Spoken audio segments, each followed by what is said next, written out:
ഡോക്ടറെ അടുത്ത് എനിക്ക് 2 ഇൻഫർമേഷൻ ആണ് ഷെയർ ചെയ്യാനുള്ളത്. First of all masters project അല്ല, റിസർച്ച് ഇന്റേൺ എന്ന് പറഞ്ഞിട്ടൊരു ഓഫർ കിട്ടിയതാണ്. അത് ഫിസിക്കൽ റിസർച്ച് ലബോറട്ടറിയുടെ മോറിസ് എന്ന് പറയുന്ന മൗണ്ട് അബു ഇൻഫ്രാറെഡ് ഒബ്സർവേറ്ററി ഉണ്ട്, അവിടെയാണ് കിട്ടിയത്. പിഷാരടി മാഷുടെ റിസർച്ച് തുടങ്ങിയ സ്ഥലമാണ്. അറിയോ, കേട്ടിട്ടുണ്ടോ? ഇല്ല. ഫിസിക്കൽ റിസർച്ച് ലാബോറട്ടറി എന്ന് പറയുന്നത് പിഷാരടിയാണ്. അദ്ദേഹം എൻവിറോൺമെന്റലിസ്റ്റ് ആയിരുന്നു. അദ്ദേഹമാണ് റിമോട്ട് സെൻസിങ് എന്ന് പറയുന്ന സ്പേസ് ഡിപ്പാർട്ട്മെന്റിന്റെ ഇന്ത്യയിലെ വർക്ക് തുടങ്ങിയത്. അദ്ദേഹം PRLലെ പ്രൊഫസറായിരുന്നു. ഞാൻ അദ്ദേഹത്തിന്റെ ക്ലാസ്സിലൊക്കെ ഇരുന്നിട്ടുണ്ട്, എൻ്റെ ഓഫീസിലൊക്കെ വന്നിട്ടുണ്ട്. വലിയ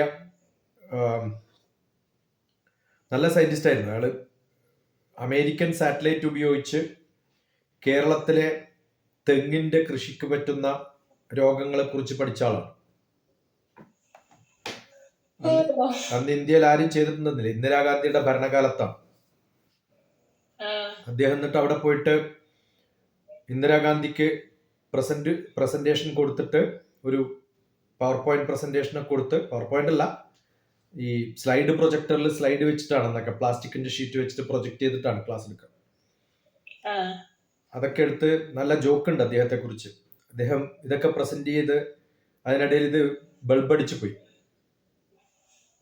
ബൾബടിച്ചു പോയപ്പോ ഇന്ദിരാഗാന്ധി പരിഹസിച്ചുകൊണ്ട് ചോദിച്ചു, ഈ ഒരു പ്രൊജക്ടർ പോലും നേരെ വർക്ക് ചെയ്യാൻ പറ്റാത്ത സയന്റിസ്റ്റ് ആണ് വലിയ റിമോട്ട് സെൻസിങ് സാറ്റലൈറ്റിന്റെ ക്യാമറയൊക്കെ ഉപയോഗിക്കുന്ന കാര്യം പറഞ്ഞു. അയാൾ പറഞ്ഞു, കുഴപ്പമില്ല, ഞാൻ വേറൊന്ന് കൊണ്ടുവന്നിട്ടുണ്ട് സ്റ്റെപ്പിന് എന്ന് പറഞ്ഞ് അത് മാറ്റി വെച്ചിട്ട് വെച്ചു. കാരണം അയാൾക്ക് അറിയാമായിരുന്നു ഇങ്ങനൊരു പ്രശ്നം വന്നാൽ പ്രൈം മിനിസ്റ്ററുടെ മുമ്പിൽ വഷളാവരുതെന്ന്. അപ്പൊ അത്രയും ജീനിയസ് ആയിരുന്നു. ഒരു എല്ലാത്തിനും ഒരു plan A plan B option എപ്പോഴും വെക്കുന്ന ഒരു മനുഷ്യനാണ്. നല്ല റിസർച്ചേഴ്സ് അങ്ങനെ ആൾക്കാരാണോ? അതായത് ഒരു വഴി പോയാൽ അയ്യോ ഇനി എന്ത് ചെയ്യും എന്ന് ആലോചിക്കില്ല. ഫിസിക്കൽ റിസർച്ച് ലാബോറട്ടറി നല്ല സ്ഥലമാണ്, ഞാൻ പോയിട്ടുള്ള സ്ഥലമാണ്, കണ്ടിട്ടുണ്ട്. മൗണ്ട് അബുവിൽ പോയിട്ടില്ല, പക്ഷെ ഫിസിക്കൽ റിസർച്ച് ലാബോറട്ടറി PRL അഹമ്മദാബാദാണ് ഹെഡ് ക്വാർട്ടേഴ്സ്. അവിടുത്തെ കുറെ സയന്റിസ്റ്റുകളൊക്കെ എന്റെ പഴയ സുഹൃത്തുക്കളായിട്ടൊക്കെ ഉണ്ട്. ഇപ്പൊ ഉണ്ടോന്ന് അറിയില്ല. നല്ല ക്യാമ്പസാണ് അഹമ്മദാബാദ്, ഗുജറാത്തിൽ. മൗണ്ട് അബു നല്ല സ്ഥലമാണ്, രാജസ്ഥാനാണെന്ന് പറഞ്ഞാലും ഗുജറാത്തിലാണെന്നാണ് അറിയപ്പെടുക, കാരണം ബോർഡറാണ്. അതേപോലെ കുറെ ബുക്സിലൊക്കെ നമ്മളൊരു ഹിസ്റ്റോറിക്കൽ ഒരു ആസ്പെക്റ്റിൽ എടുത്താലും കുറെ ബുക്സിലൊക്കെ റെഫേർഡ് ആയിട്ടുള്ള ഒരു മൗണ്ടൻ ആണ് മൗണ്ട് അബു. അതെന്തുകൊണ്ടാ? സ്പിരിച്വലി വളരെ ഹയർ ആയിട്ടുള്ളതാണ്. കാരണം രാജസ്ഥാനും ഗുജറാത്തും ഒക്കെ ഓൾമോസ്റ്റ് പ്ലെയിൻ ടെറൈൻ ആണല്ലോ. മൗണ്ട് അബുവിൽ ക്ലൈമറ്റ് കുറച്ച് ഡിഫറെന്റ് ആണ്. അതുകൊണ്ടാണ് അത് ഒബ്സർവേറ്ററി ആയിട്ട് യൂസ് ചെയ്യുന്നത്. കാരണം എല്ലായിടത്തും മലകളും ഒക്കെയുള്ള സ്ഥലത്ത് നമ്മൾ കൊണ്ടുവച്ച് കഴിഞ്ഞാൽ ഒബ്സർവേഷൻ മറക്കും. കാരണം എർത്തിന്റെ കർവച്ചറിൽ നമ്മൾ മുകളിലോട്ട് മാത്രമല്ലല്ലോ, പാരലലി നോക്കണ്ടേ. അപ്പൊ എല്ലായിടത്തും പാരലായിട്ടൊരു മൗണ്ട് കിട്ടുമ്പോഴല്ലേ അതിനൊരു ഗുണം ഉണ്ടാവുള്ളൂ.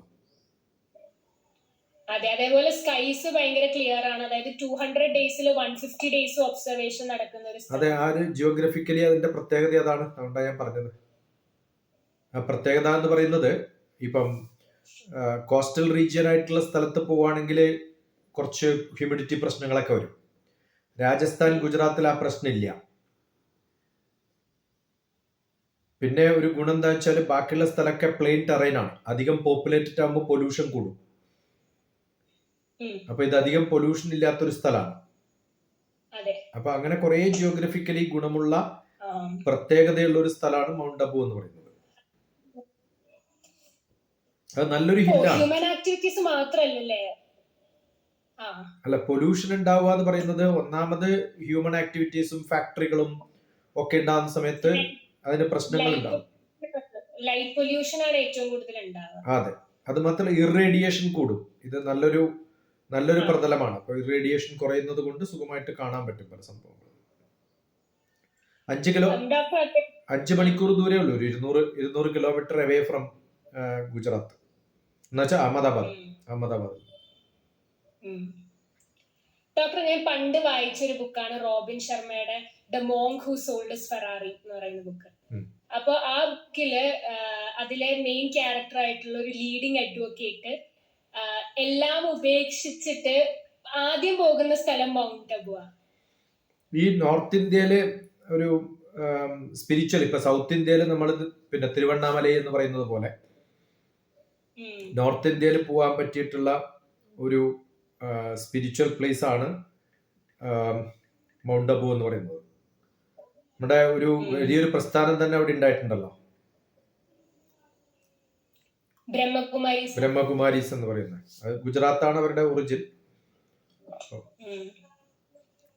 അത് പണ്ട് കുറെ ആൾക്കാർ ചിലപ്പോൾ തപസ്സൊക്കെ ഇരുന്ന സ്ഥലമാവാൻ സാധ്യതയുണ്ട്. അത് ഈ അറാവാലി മൗണ്ടൻസ് എന്ന് പറയുന്ന ഒരു മൗണ്ടൻ ആണ്, രാജസ്ഥാനിലെ മൗണ്ടൻസ്. അപ്പൊ അത് ഹിമാലയം കഴിഞ്ഞ് താഴത്തോട്ട് വന്നാൽ പിന്നെ ഈ അറാവാലി മൗണ്ടൻസ് ആണ് ഒരു മൗണ്ടനായിട്ട്. എപ്പോഴും നല്ല പ്രതലത്തില് നല്ല ഫ്ലാറ്റ് ടെറൈനിൽ ഒരു മൗണ്ടൻ ഉണ്ടാകുമ്പോഴാണ് അത് എടുത്ത് കാണിക്കുക.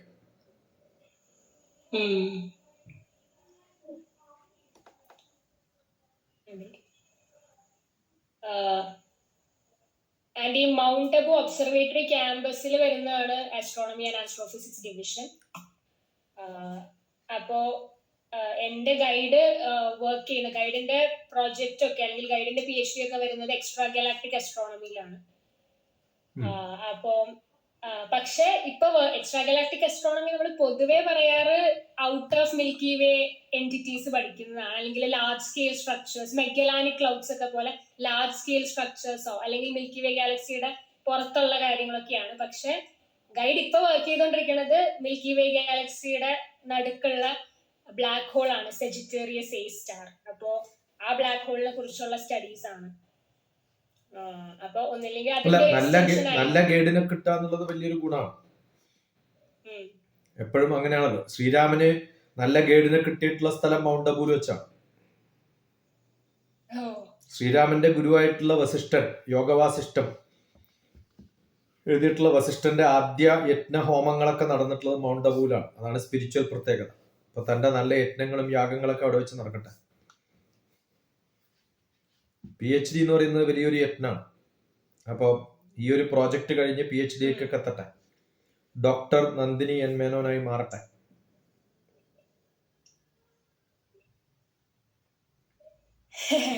എനിക്ക് പക്ഷെ ഗൈഡിനെ 2 വർഷം മുമ്പ് കിട്ടി. എനിക്ക് ഞാൻ ഡോക്ടറുടെ അടുത്ത് വരാനുണ്ടായ ലൈക്ക് ഞാനത് ഇതുവരെ ലൈൻ കട്ടാവുന്നുണ്ട്. ഡോക്ടറോടും പറഞ്ഞിട്ടില്ല, ആരോടും പറഞ്ഞിട്ടില്ല. പക്ഷെ ഒരു ഭയങ്കര ഒരു ഇൻസിഡന്റ് ആണ്. ലൈക്ക്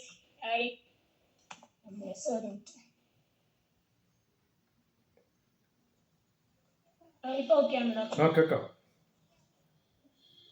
ഞാൻ ലൈക്ക് ഡോക്ടറോടും പറഞ്ഞിട്ടില്ല, ആരോടും പറഞ്ഞിട്ടില്ല. അതായത് ഞാനിങ്ങനെ ഡിഗ്രി കഴിഞ്ഞിട്ട് എന്ത് ചെയ്യും എന്നൊക്കെ പറഞ്ഞിരിക്കുന്ന ഒരു സമയത്ത് ലൈക്ക് ഞാൻ പേഴ്സണലി വിശ്വസിക്കുന്നതാണ് കേട്ടോ. ഞാൻ പേഴ്സണലി വിശ്വസിക്കുന്ന ഒരു കാര്യമാണ്, എന്താ പറയാ, ഇന്നൊരു കാരണം കൊണ്ടാണ് ഞാൻ ഡോക്ടറുടെ അടുത്ത് എത്തിയത് എന്ന് ഞാൻ വിശ്വസിക്കുന്നുണ്ട്. ആ കാരണത്തെ കുറിച്ചാണ് ഡോക്ടർ ഇപ്പൊ ഏറ്റവും കൂടുതൽ സംസാരിച്ചുകൊണ്ടിരിക്കുന്നത്. അതാണ് ശ്രീകൃഷ്ണൻ. കാരണം എന്താന്ന് പറഞ്ഞാൽ ഞാൻ ഡിഗ്രി കഴിഞ്ഞിട്ട് ഇതുപോലെ എന്ത് ചെയ്യണം എന്നറിയാതെ ഇരിക്കുമ്പോൾ ഞങ്ങളുടെ അമ്മ കുറച്ച് സ്പിരിച്വൽ, കുറച്ച് ഭക്തിയൊക്കെ ഉള്ളതാണ്. അപ്പം അമ്മയും ഞാനും അനിയത്തിയും കൂടെ ഗുരുവായൂർ അമ്പലത്തിൽ പോയി. അപ്പൊ അമ്മ പറഞ്ഞു നമുക്ക് 2 ദിവസം ഗുരുവായൂർ അമ്പലത്തിൽ ടൈം സ്പെൻഡ് ചെയ്യാം എന്നൊക്കെ പറഞ്ഞു. അപ്പൊ ഞാൻ പറഞ്ഞു ഓക്കെ. ലൈക്ക് അത് ഞാൻ ഭയങ്കര സ്പിരിച്വൽ ആയതുകൊണ്ടല്ലായിരുന്നു, എന്നാലും ഇങ്ങനെ പോണു എന്ന് പറഞ്ഞു. അങ്ങനെ പോയി. അപ്പോ അവിടെ ചെന്ന് കഴിഞ്ഞപ്പോ ഞങ്ങൾ 2 ദിവസം അവിടെ ഉണ്ടായിരുന്നു. അപ്പോ ആ 2 ദിവസം അമ്മ ഇങ്ങനെ എന്നോട് പറഞ്ഞു ലൈക്ക് നല്ല സ്ഥലത്ത് കിട്ടണം എന്ന് പ്രാർത്ഥിക്കുക, അങ്ങനെ പ്രാർത്ഥിക്കുക, ഇങ്ങനെ പ്രാർത്ഥിക്കുക. പക്ഷെ എനിക്ക് ആ സമയത്ത് അതിനുള്ള മാനസികാവസ്ഥ, അതായത് എനിക്ക് പഠിക്കാൻ തന്നെ ഒരു താല്പര്യം ഉണ്ടായിരുന്നില്ല. അപ്പൊ അതിനൊന്നുള്ള മാനസികാവസ്ഥ ഉണ്ടായിരുന്നില്ല. പക്ഷെ ഞാൻ ആ 2 ദിവസം പ്രാർത്ഥിച്ചത് എനിക്ക് കുറെ കാര്യങ്ങൾ പറയാനുണ്ട്, അത് പറയാനുള്ള ഒരാളെ കാണിച്ചു തരുന്ന. അതിന്റെ അന്ന് 2 ദിവസം കഴിഞ്ഞ് ഞാൻ അത്ര വർദ്ധിച്ചുള്ളൂ. ലൈക്ക് എനിക്ക് ഒരാളെ വേണം, അടുത്തത് എന്ത് ചെയ്യണം എന്ന് പറയാൻ അല്ലെങ്കിൽ കാണിക്കാൻ ഒരാളെ വേണം എന്ന് പറഞ്ഞു. അത് മാത്രമേ ഞാൻ 2 ദിവസം പ്രാർത്ഥിച്ചുള്ളൂ. പിറ്റേ ദിവസം രാവിലെയാണ് എനിക്ക് ലൈക്ക് ഇവിടെ രാത്രിയിൽ വന്നു.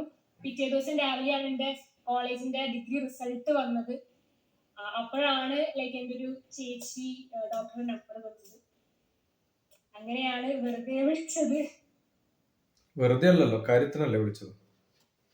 കാര്യത്തിനാണ് വിളിച്ചത്. പക്ഷെ ആ സമയത്ത് ഇപ്പൊ ഞാൻ MSc ആസ്ട്രോഫിസിക്സ് ചെയ്യണം എന്നൊക്കെ ഡോക്ടറോട് പറഞ്ഞെങ്കിലും അങ്ങനെ ഇപ്പൊ ബുക്ക് തുറക്കാനും കാര്യങ്ങൾ ചെയ്യാനൊന്നും ഞാൻ പ്രിപ്പയർഡ് ആയി. ഞാൻ ബേസിക്കലി ഞാനിപ്പോ നന്ദിനിയോട് അന്ന് കുറെ ക്ലാസ്സുകൾ അറേഞ്ച് ചെയ്യണം എന്ന് പറഞ്ഞതൊക്കെ എന്തിനാ വെച്ചാല് ഇതൊക്കെ ഒരു ഡൈവേർഷനും ലീഡർഷിപ്പ് ക്വാളിറ്റി അസസ്മെന്റുമാണ്.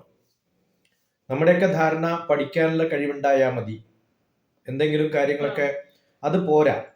ഒരു ലീഡർഷിപ്പ് ക്വാളിറ്റി ഇല്ലെങ്കിൽ ഇപ്പൊ നാളെ നല്ല റിസർച്ച് ഒക്കെ നടത്തി, പലർക്കും റിസർച്ച് നടത്തി PhD കഴിഞ്ഞിട്ടും ജോലി കിട്ടാറില്ല. അതിന് കാരണം എന്താ വെച്ചാല് നമുക്കൊരു PhD തീസിസ് എഴുതുന്നത് ഒരു ഗൈഡിന്റെ സംഭവത്തോടു കൂടിയാണ്. ഇൻഡിപെൻഡന്റ് ആയിട്ട് ചെറിയൊരു പ്രോജക്റ്റുകളൊന്നും ചെയ്യാൻ പറ്റാത്ത ഒരാൾക്ക് പലപ്പോഴും ഞാൻ അങ്ങനെയാണ് അസൈൻമെന്റ്സ് കൊടുക്കുക. ഒരാളെ ടെസ്റ്റ് ചെയ്യാൻ വേണ്ടിയിട്ടാണ്. അല്ലാണ്ട് ഇപ്പൊ എനിക്ക് അവിടെ വന്നിട്ട് കുറച്ച് സ്കൂളിൽ ക്ലാസ് എടുക്കുന്ന ഒരു ഗുണം കൊണ്ടല്ല. ആ ചെയ്യുന്ന സമയത്ത് I am testing you whether you are able to communicate well, you are able to make somebody else convince. ഇതിന്റെ പ്രാധാന്യം നമ്മൾ 10 പേരോട് പറയുമ്പോൾ നമ്മളും കൺവിൻസ്ഡ് ആവും. ഇപ്പൊ ഞാൻ സാധാരണ പറയാറുണ്ട്, ഞാൻ ഭഗവത്ഗീത പഠിപ്പിച്ചതുകൊണ്ട് ഈ കേൾക്കുന്നവർ ഭഗവത്ഗീത പഠിച്ചോട്ടെ എന്ന് വിചാരിച്ചിട്ടല്ല ഞാൻ പഠിപ്പിക്കുന്നത്. അത് 10 പ്രാവശ്യം ഞാൻ പറയുമ്പോൾ ഞാൻ പഠിക്കുമല്ലോ. അതുകൊണ്ട് ലോകം നന്നാക്കാനല്ല ഞാൻ ക്ലാസ് എടുക്കുന്നത്, ആദ്യം ഞാൻ നന്നാവാൻ വേണ്ടിയിട്ടാണ്. അപ്പോ ആ ഒരു പ്രോജക്റ്റ് വളരെ സക്സസ്ഫുൾ ആയിട്ട് ചെയ്തു. അത് കഴിഞ്ഞിട്ട് ഓർമ്മയുണ്ടോ ഞാൻ നന്ദിനിയോട് അത് ഡോക്യുമെന്റ് ചെയ്യണം എന്ന് പറഞ്ഞത്? അപ്പൊ നന്ദിനി പറഞ്ഞത് ഞാൻ ഇതുവരെ അങ്ങനെ ബ്ലോഗ് എഴുതിയിട്ടില്ല, അത്തരം കാര്യങ്ങൾ കവിതയൊക്കെ എഴുതി. ഞാൻ പോരാ. കാരണം ഒരാൾക്ക് ഏറ്റവും അത്യാവശ്യമായിട്ട് വേണ്ടത്, ഞാൻ ടേക്ക് നോട്ട്സ്, മേക്ക് നോട്ട്സ് എന്നൊക്കെ പറയുമ്പോൾ ചെയ്യുന്നുണ്ടോ എന്ന് എനിക്ക് അറിയണ്ടേ. അത് ലാസ്റ്റ് ഡേ ആണ് ഞാൻ പറഞ്ഞത്, ആദ്യത്തെ ദിവസം ഞാൻ പറഞ്ഞില്ല. അപ്പൊ അത്രയും ദിവസത്തേത് റിക്കലക്ട് ചെയ്യാൻ സാധിക്കുന്നുണ്ട് എന്നുള്ളത് എന്റെ കുട്ടിയുടെ നല്ലൊരു കഴിവായിട്ട് ഞാൻ കണ്ടു. പിന്നെ നമ്മൾ ഗൈഡ് ചെയ്യേണ്ട കാര്യമില്ല. പിന്നെ പലപ്പോഴും ഞാൻ ഗൈഡ് ചെയ്യാൻ നോക്കുമ്പോഴൊക്കെ ഞാൻ ഒഴിവാക്കുക ചെയ്യും. കാരണം വെച്ചാൽ യു ആർ ഇൻഡിപെൻഡന്റ്, നമ്മുടെ സമയം കളയേണ്ട കാര്യമില്ല എന്നുള്ളതുകൊണ്ടാണ്. അത്യാവശ്യമായിട്ട് വേണ്ട ചില സംഭവങ്ങളാണ് ഡിസിപ്ലിൻ, കൃത്യനിഷ്ഠ, ഉദ്യമം, സാഹസം, ധൈര്യം, ബുദ്ധി, ശക്തി, പരാക്രമം, ഇതൊക്കെ വേണം. അതിന്റെ കൂടെ തന്നെ വേണ്ടതാണ് നിയമം. നിയമം എന്ന് പറയുന്നത് ഡിസിപ്ലിനാണ്. വയലന്റ് ആയിരുന്ന മനസ്സായിരുന്നു തനിക്ക്. അതുകൊണ്ടാണ് ഈ അർജുനനെ പോലെ എന്താ ചെയ്യേണ്ടെന്ന് ഒരു രൂപമില്ലാത്ത അവസ്ഥയിൽ. അപ്പൊ അത് കഴിയുമ്പോൾ അത്യാവശ്യമായിട്ട് വേണ്ടത് നിയമമാണ്, ഡിസിപ്ലിനാണ്. അപ്പോഴാണ് വയലന്റ് ആവുക. മനസ്സ് വയലന്റ് ആവുന്നത് മാത്രമല്ല, നമ്മൾ ബാക്കിയുള്ളവരോട് ഡീൽ ചെയ്യുന്നതും ഒക്കെ അങ്ങനെയായിട്ട് മാറും. അപ്പോൾ ശത്രുക്കൾ ഉണ്ടാവും, നമുക്ക് ഇഷ്ടമുള്ളവർ ഇഷ്ടമില്ല എന്ന് പറയാൻ തുടങ്ങും. അങ്ങനെയൊക്കെയുള്ള പ്രശ്നങ്ങൾ ഉണ്ടാവുന്നതൊക്കെ ഈ ഒരു അവസരത്തിലാണ്. അതൊന്ന് സ്റ്റെബിലൈസ് ചെയ്ത് വരുമ്പോഴത്തേക്കും you will become all right. അതറിയാമായിരുന്നു എനിക്ക്. അത് മാത്രല്ല, ഇപ്പം എന്റെ ഫാമിലി, എന്റെ ഒരു എക്സ്റ്റെൻഡഡ് ഫാമിലിയാണ്. പക്ഷെ ലൈക് ഡോക്ടർ ഞാൻ അറിഞ്ഞു കഴിഞ്ഞ ഈ ഒരു പ്രോഗ്രാം ഇത് ചെയ്യാൻ നേരത്തെ ലൈക് ഡോക്ടറെ കുറിച്ച് സംസാരിച്ചാണ് ഞാൻ എന്റെ റിലേറ്റീവ്സിനോടൊക്കെ ആക്ച്വലി സംസാരിച്ച് തുടങ്ങിയത്. ലൈക് അതിനു മുമ്പ് ഞാൻ സംസാരിക്കില്ലായിരുന്നു. എപ്പോഴും നമുക്കൊരു പബ്ലിക് സോഷ്യൽ ആക്ടിവിറ്റി ഉണ്ടാവണമെങ്കിൽ we should have a project. വെറുതെ ഒരാൾ വിളിച്ചിട്ട് നമുക്ക് കുറച്ച് സമയം സംസാരിക്കാന്ന് പറയാൻ പറ്റില്ലല്ലോ. നമ്മളൊരു പ്രോജക്റ്റ് ഉണ്ടാവുമ്പോഴല്ലേ എക്സ്റ്റെൻഡ് ചെയ്യാം. ഇപ്പൊ ഞാനിപ്പോ ഒരു ആക്ടിവിറ്റി പ്ലാൻ ചെയ്തു. 5 കുട്ടികൾ വന്നിട്ട് എനിക്ക് LLB പഠിച്ചു കഴിഞ്ഞു അല്ലെങ്കിൽ പഠിച്ചു തീരാൻ പോവാണ്, എനിക്ക് IAS വേണം എന്ന് പറയുമ്പോൾ ഞാൻ എന്ത് ചോദിച്ചാൽ അതൊരു ആക്ടിവിറ്റി ആയിട്ട് എടുത്ത് കുറെ പേർക്ക് അയക്കും. അപ്പൊ അവര് ബാക്കിയുള്ളവരൊക്കെ കണക്ട് ചെയ്ത് കുറച്ചും കൂടി പേര് വരും. നമ്മൾ എന്തായാലും സമയം ചെലവഴിക്കുന്നുണ്ട്. അപ്പൊ ഞാൻ 5 ദിവസം നന്ദിനി എന്റെ കൂടെ വേണം അല്ലെങ്കിൽ ഞാൻ നന്ദിനിയുടെ കൂടെ വേണം എന്ന് പറയുമ്പോൾ അതൊരു ആക്ടിവിറ്റി കൂടി ഉണ്ടെങ്കിൽ ഒരു സോഷ്യൽ കോസ് വരുമ്പോൾ നമ്മുടെ ടാർഗറ്റ് കുറച്ചും കൂടി മാറും. അതല്ലെങ്കിൽ അമൃതയുടെ ഡയറക്ടറൊക്കെ എനിക്ക് പണ്ടേ അറിയുന്ന ആളാണ്. എനിക്ക് അയാളൊന്ന് വിളിച്ചാല് ക്ലാസ് അറേഞ്ച് ചെയ്യാൻ ബുദ്ധിമുട്ടൊന്നുമില്ല. അതിനിപ്പോ നന്ദിനി പോയിട്ട് പറയേണ്ട കാര്യമൊന്നുമില്ലല്ലോ. അല്ല, എന്റെ റിലേറ്റീവ്സിൽ കുറെ ആൾക്കാർ ആക്ച്വലി എനിക്ക് മാത്രമേ ഡോക്ടർ അറിയാതിരുന്നുള്ളൂ. അതാ ഞാൻ പറഞ്ഞേ, എന്റെ MRSനൊക്കെ എപ്പോഴേ എനിക്കറിയാം. പക്ഷെ അവർക്കൊക്കെ ഡോക്ടർ അറിയാമെന്ന് എന്നറിയായിരുന്നു. പക്ഷെ അവരാരും ഡോക്ടറെ പറ്റി എന്നോട് പറഞ്ഞിട്ടില്ല. അതിന്റെ ആവശ്യം ഉണ്ടാവില്ല. ആവശ്യം വരുമ്പോഴാ കണക്ഷൻ ഉണ്ടാവുക. So always take a project which will make you to connect people എന്നാണ് പറയാം. അപ്പൊ അങ്ങനെ ഒരു ഡയറക്ഷൻ വന്നു. സെന്റ് ആൽബർട്ട്സ് പോയി. സെന്റ് ആൽബർട്ട്സിൽ പോയപ്പോഴും എന്റെ സ്റ്റുഡൻസ് അവിടെ മാഷന്മാരായിട്ടില്ലേ. ഇപ്പൊ ഏത് കോളേജിലും ഏത് സ്ഥലത്ത് പോയാലും എന്റെ സ്റ്റുഡൻസ് ഉണ്ടാവും. എന്നെ കേട്ടിട്ടുള്ളവരോ എന്നെ പരിചയമുള്ളവരോ ഉണ്ടാവും ഉറപ്പാണ് എനിക്ക് കേരളത്തിൽ. അതേപോലെ ഓപ്പൺ കോഴ്സസ് ഞാൻ അന്ന് ചെയ്തു തുടങ്ങിയതാണ്. ഓപ്പൺ കോഴ്സസ് ഈ ഇപ്പം കോഴ്സറയിലാണെങ്കിലും NPTEL ആണെങ്കിലും ഈ രണ്ട് ഇതാണ് ഞാൻ ഏറ്റവും കൂടുതൽ നോക്കിയേക്കുന്നത്. അപ്പോ അതിൽ ഞാൻ ഫസ്റ്റ് തുടങ്ങിയത് അരിസോണ യൂണിവേഴ്സിറ്റി. വളരെ നോർമൽ ഫണ്ടമെന്റൽസ് ഓഫ് അസ്ട്രോണമി, ഏറ്റവും ബേസിക് ബിഗിനർ ലെവൽ കോഴ്സാണ്. പക്ഷെ അത് കഴിഞ്ഞ് ഞാനിപ്പോ കുറെ ചെയ്തു. ലൈക്ക് NPTELന്റെ ഒരു 10-20 ഒക്കെ ചെയ്തിട്ടുണ്ട്. ആൻഡ് കോഴ്സറയുടെ അതിലും കൂടുതൽ 20 കൂടുതൽ ചെയ്തിട്ടുണ്ട്. കാരണം NPTEL IIT institutes, Indian institutes ആകുമ്പോൾ കുറച്ചും കൂടെ അവർക്ക് കുറെ ലിമിറ്റേഷൻസ് ഉണ്ട്. പക്ഷെ മറ്റതിൽ അത്രയും പോലും ലിമിറ്റേഷൻസ് ഇല്ല. അപ്പൊ അങ്ങനെ ചെയ്തപ്പോ അതിന്റെ ഒരു ഗുണം കിട്ടിയത് ഇന്നാണ്. കാരണം ഞാൻ IIT ബോംബെയുടെ ഒരു PG കോഴ്സ് അല്ല, PG ഡിപ്ലോമ എന്ന് പറഞ്ഞിട്ട് 1 year മെഷീൻ ലേണിംഗ് ആണ്. അപ്പൊ ആസ്ട്രോഫിസിക്സിൽ നമ്മൾ ഡേറ്റ അനാലിസിസിന് ഏറ്റവും കൂടുതൽ വേണ്ടത് മെഷീൻ ലേണിംഗ് ആണ്. അപ്പൊ ഒരു സ്കിൽ അപ്ഗ്രേഡിംഗ് എന്നുള്ള നിലയിൽ നോക്കാൻ പറ്റുമെന്ന് അറിയാൻ വേണ്ടി ഞാൻ അതിന് അപ്ലൈ ചെയ്തിട്ടുണ്ടായിരുന്നു. അപ്പൊ അതിന്റെ ഇന്റർവ്യൂവും കാര്യങ്ങളും ഇന്നായിരുന്നു. അപ്പൊ ഇന്ന് ഇങ്ങനെ അതിന്റെ ഇന്റർവ്യൂ ഒക്കെ ഉണ്ടായിരുന്ന സമയത്ത് നമ്മൾ SOP സബ്മിറ്റ് ചെയ്യണം. അതിന്റെ SOP മാത്രമല്ല, വേറെ CV വേണം, എല്ലാ ഡോക്യുമെന്റ്സും, ട്രാൻസ്ക്രിപ്റ്റ് വേണം, അങ്ങനെ എല്ലാം വേണം. അപ്പോ അതിന്റെ ഇന്റർവ്യൂവിൽ അവരിങ്ങനെ പറഞ്ഞു, അതായത് അതിന്റെ എലിജിബിലിറ്റി ക്രൈറ്റീരിയ എന്ന് പറയുന്നത് 1 year വർക്ക് എക്സ്പീരിയൻസ് വേണം, എന്നാലാണ് അത് ആ ഒരു പെർട്ടിക്കുലർ കോഴ്സിന് എലിജിബിൾ ആവുള്ളൂ. പക്ഷെ എന്റെ SOP വായിച്ചപ്പോ അവർക്ക് മനസ്സിലായി, അതായത് എനിക്ക് അതൊരു ജോബ് ഓറിയന്റഡ് ആയിട്ടുള്ള ഒരു ഇതല്ല ഞാൻ ഉദ്ദേശിക്കുന്നത്, പകരം ഒരു സ്കിൽ അപ്ഗ്രേഡിംഗ് എന്നുള്ള നിലയിലാണ്. അപ്പൊ അതുകൊണ്ട് അവർ പറഞ്ഞു ഇതിലും നല്ലൊരു ഓപ്പർച്യൂണിറ്റി യൂണിവേഴ്സിറ്റി ഓഫ് ടെക്സാസിൽ അവരൊരു 1 year ഡിപ്ലോമ പ്രൊവൈഡ് ചെയ്യുന്നുണ്ട്. അപ്പൊ ഇതിലും നല്ലത് അതായിരിക്കും. അപ്പൊ അവരത് റെഫർ ചെയ്തിട്ട് അതിന്റെ ഡീറ്റെയിൽസ് ഒക്കെ മൺഡേ അയച്ചു. ഇപ്പൊ ലക്ഷ്മി, ഇപ്പൊ നന്ദിനി പറയുന്ന SOPയും മറ്റു കാര്യങ്ങളൊക്കെ ഞാൻ പറയുമ്പോ എന്തോ ഒരു അത്ഭുതമായി നോക്കിക്കണ്ട ആളാണ് ഇപ്പം വളരെ കോൺഫിഡൻസ് ആയിട്ട് ഇങ്ങനെ പറയുന്നത്. ഞാൻ ആ കോഴ്സുകളൊക്കെ ചെയ്യണം എന്ന് പറയുന്ന സമയത്തൊന്നും ഒരു കോഴ്സും ചെയ്യാത്ത കാലത്തല്ലേ എന്നെ കണ്ടത്. നമ്മള് പലരോടും പറയുമ്പോഴൊന്നും അവർ ആക്സെപ്റ്റ് ചെയ്യാറോ അല്ലെങ്കിൽ ചെയ്യാറോ ഇല്ല. ഞാൻ പറയാറുണ്ട് ഈ ചെയ്യുന്നതൊക്കെ ഇൻവെസ്റ്റ്മെന്റ് ആണ്. അതുകൊണ്ടാണ് ഞാൻ ലൈഫിൽ പറയുന്നത് learning is N investment for future earning എന്ന്. ഓരോ കൗണ്ടും നമുക്ക് ഇന്ത്യയില് അത്തരം ഫ്ലെക്സിബിൾ കോഴ്സുകൾ ഇല്ലാത്തൊരു സ്ഥലത്ത് ഇല്ലാത്തൊരു കാലാണ് ഇപ്പോഴും. ഇത്തരം കോഴ്സുകൾ ചെയ്യുമ്പോൾ അതിന്റെ ക്രെഡിറ്റ് വരുന്നത് നമ്മുടെ experience, the way we speak, the way we project, the way we write, the way we make an SOP, we get know different institutions.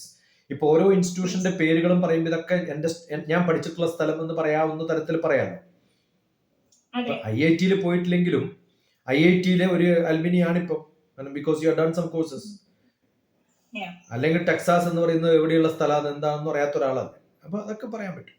അപ്പൊ ആ ഫ്ലെക്സിബിലിറ്റി ഉള്ള ഒരു സ്ഥലത്ത് പഠിച്ചു എന്നുള്ളതാണ് തന്റെ ഏറ്റവും വലിയ ഭാഗ്യം. അപ്പൊ നല്ല കോളേജ് അല്ല, സെൻട്രൽ യൂണിവേഴ്സിറ്റി ആണ് നല്ലത്, IIT. ഞാൻ പറഞ്ഞു അങ്ങനെയൊന്നും ഇല്ല എന്ന് ഞാൻ പറയാറുണ്ട്. എന്റെ എല്ലാ ക്ലാസ്സിലും ഞാൻ പറയാറുള്ളത് നിങ്ങൾ എവിടെ പഠിച്ചു എന്നുള്ളതല്ല, ഓരോ സ്ഥലവും എങ്ങനെ നമ്മൾ യൂസ്ഫുൾ ആക്കും എന്നുള്ളതാണ്. അതൊരു ഓപ്പർച്യൂണിറ്റിയാണ്. വളരെ ഫ്ലെക്സിബിൾ ആയിട്ടുള്ള സ്ഥലം ഓപ്പർച്യൂണിറ്റിയാണ്. വളരെ സ്ട്രിക്റ്റ് ആയിട്ടുള്ള സ്ഥലത്തിന് അതിന്റെ ഓപ്പർച്യൂണിറ്റി ഉണ്ട്. അതിനെപ്പറ്റി പരിതപിക്കാതെ ഉള്ള സിറ്റുവേഷനെ നന്നായിട്ട് യൂസ് ചെയ്തു നന്ദിനി എന്നുള്ളതാണ് ഇതിന്റെ ഒരു അൾട്ടിമേറ്റ്. അതേപോലെ ഡോക്ടറുടെ വേറൊരു കാര്യം നിങ്ങൾ ഇൻകോർപ്പറേറ്റ് ചെയ്തത്, ഇപ്പൊ ഞാൻ ഡോക്ടറോട് പണ്ടൊരു ക്വസ്റ്റ്യൻ ചോദിച്ചിട്ടുണ്ട്. ക്വസ്റ്റ്യൻ ഭയങ്കര ബോർ ക്വസ്റ്റ്യൻ ആണ്. കാരണം ഞാൻ സെൻസ്ലെസ് ക്വസ്റ്റ്യൻ ഞാൻ ചോദിച്ചത്. അതായത് ഒരു കുട്ടി ലൈക്ക് അമ്മയുടെ വയറ്റിലായിരിക്കുന്ന സമയത്ത് ഗ്രോത്ത് വളരെ റാപ്പിഡ് ആണ്, പക്ഷെ പുറത്തേക്ക് വരുമ്പോൾ അത്രയും റാപ്പിഡ് അല്ല. അപ്പൊ ആ ഹോർമോൺസിനെ അല്ലെങ്കിൽ ആ കെമിക്കൽസിനെ സിമുലേറ്റ് ചെയ്തിട്ട് പുറത്ത് നമ്മൾ അങ്ങനെ സിമുലേറ്റ് ചെയ്തിട്ടുണ്ടെങ്കിൽ നമുക്ക് ആ ഒരു റാപ്പിഡ് ഗ്രോത്ത് സാധാരണ ആൾക്കാർക്കും കിട്ടില്ലേ? അങ്ങനെ ഒരു ക്വസ്റ്റ്യൻ ഞാൻ ചോദിച്ചായിരുന്നു. അപ്പൊ ക്വസ്റ്റ്യൻ ഇപ്പൊ ആലോചിക്കുമ്പോൾ ലൈക്ക് അതൊരു അത് അങ്ങനത്തെ ഒരു ക്വസ്റ്റ്യൻ ആയിട്ട് എനിക്ക് തോന്നുന്നില്ല. പക്ഷെ അതിന്റെ ആൻസർ ഭയങ്കര, ഡോക്ടർ തന്നൊരു ആൻസർ എന്ന് പറയുന്നത് it's the atmosphere that matters more than anything. അതായത് ഇപ്പൊ അങ്ങനെയാണെങ്കിൽ ഇപ്പൊ ഒരു നമുക്കൊരു ഇൻക്യുബേറ്റർ സെറ്റപ്പിലോ അങ്ങനെയൊന്നും ആ ഗ്രോത്ത് നമുക്ക് സിമുലേറ്റ് ചെയ്യാൻ പറ്റില്ല, എന്തൊക്കെ ആർട്ടിഫിഷ്യൽ ഇതാണെങ്കിലും. അപ്പം ആ ഹോർമോൺസോ കെമിക്കൽസോ അതിന്റെയൊക്കെ അപ്പുറത്തേക്ക് ആ ഒരു അറ്റ്മോസ്ഫിയർ ആണ് ആ ഒരു ഗ്രോത്തിന് ഏറ്റവും കൂടുതൽ റെസ്പോൺസിബിൾ ആയിട്ടുള്ള ഒരു കാര്യം. അപ്പൊ അതിന് ഡോക്ടർ എപ്പോഴും പറയാറുള്ളത് നമ്മളൊരു നല്ല ഗ്രൂപ്പ് ഉണ്ടാക്കണം എന്നാണ്. സത്സംഗം സത്സംഗ് എന്ന് പറയുന്ന വാക്ക് ഭാരതത്തിന്റെ പഴയ സംഭവമല്ലേ? അത് ആ ജിയോഗ്രഫിയുടെ എൻവിറോൺമെന്റ് പ്രത്യേകതയല്ലേ ഇപ്പൊ നമ്മൾ മൗണ്ട് അബുവിൽ പറഞ്ഞത്.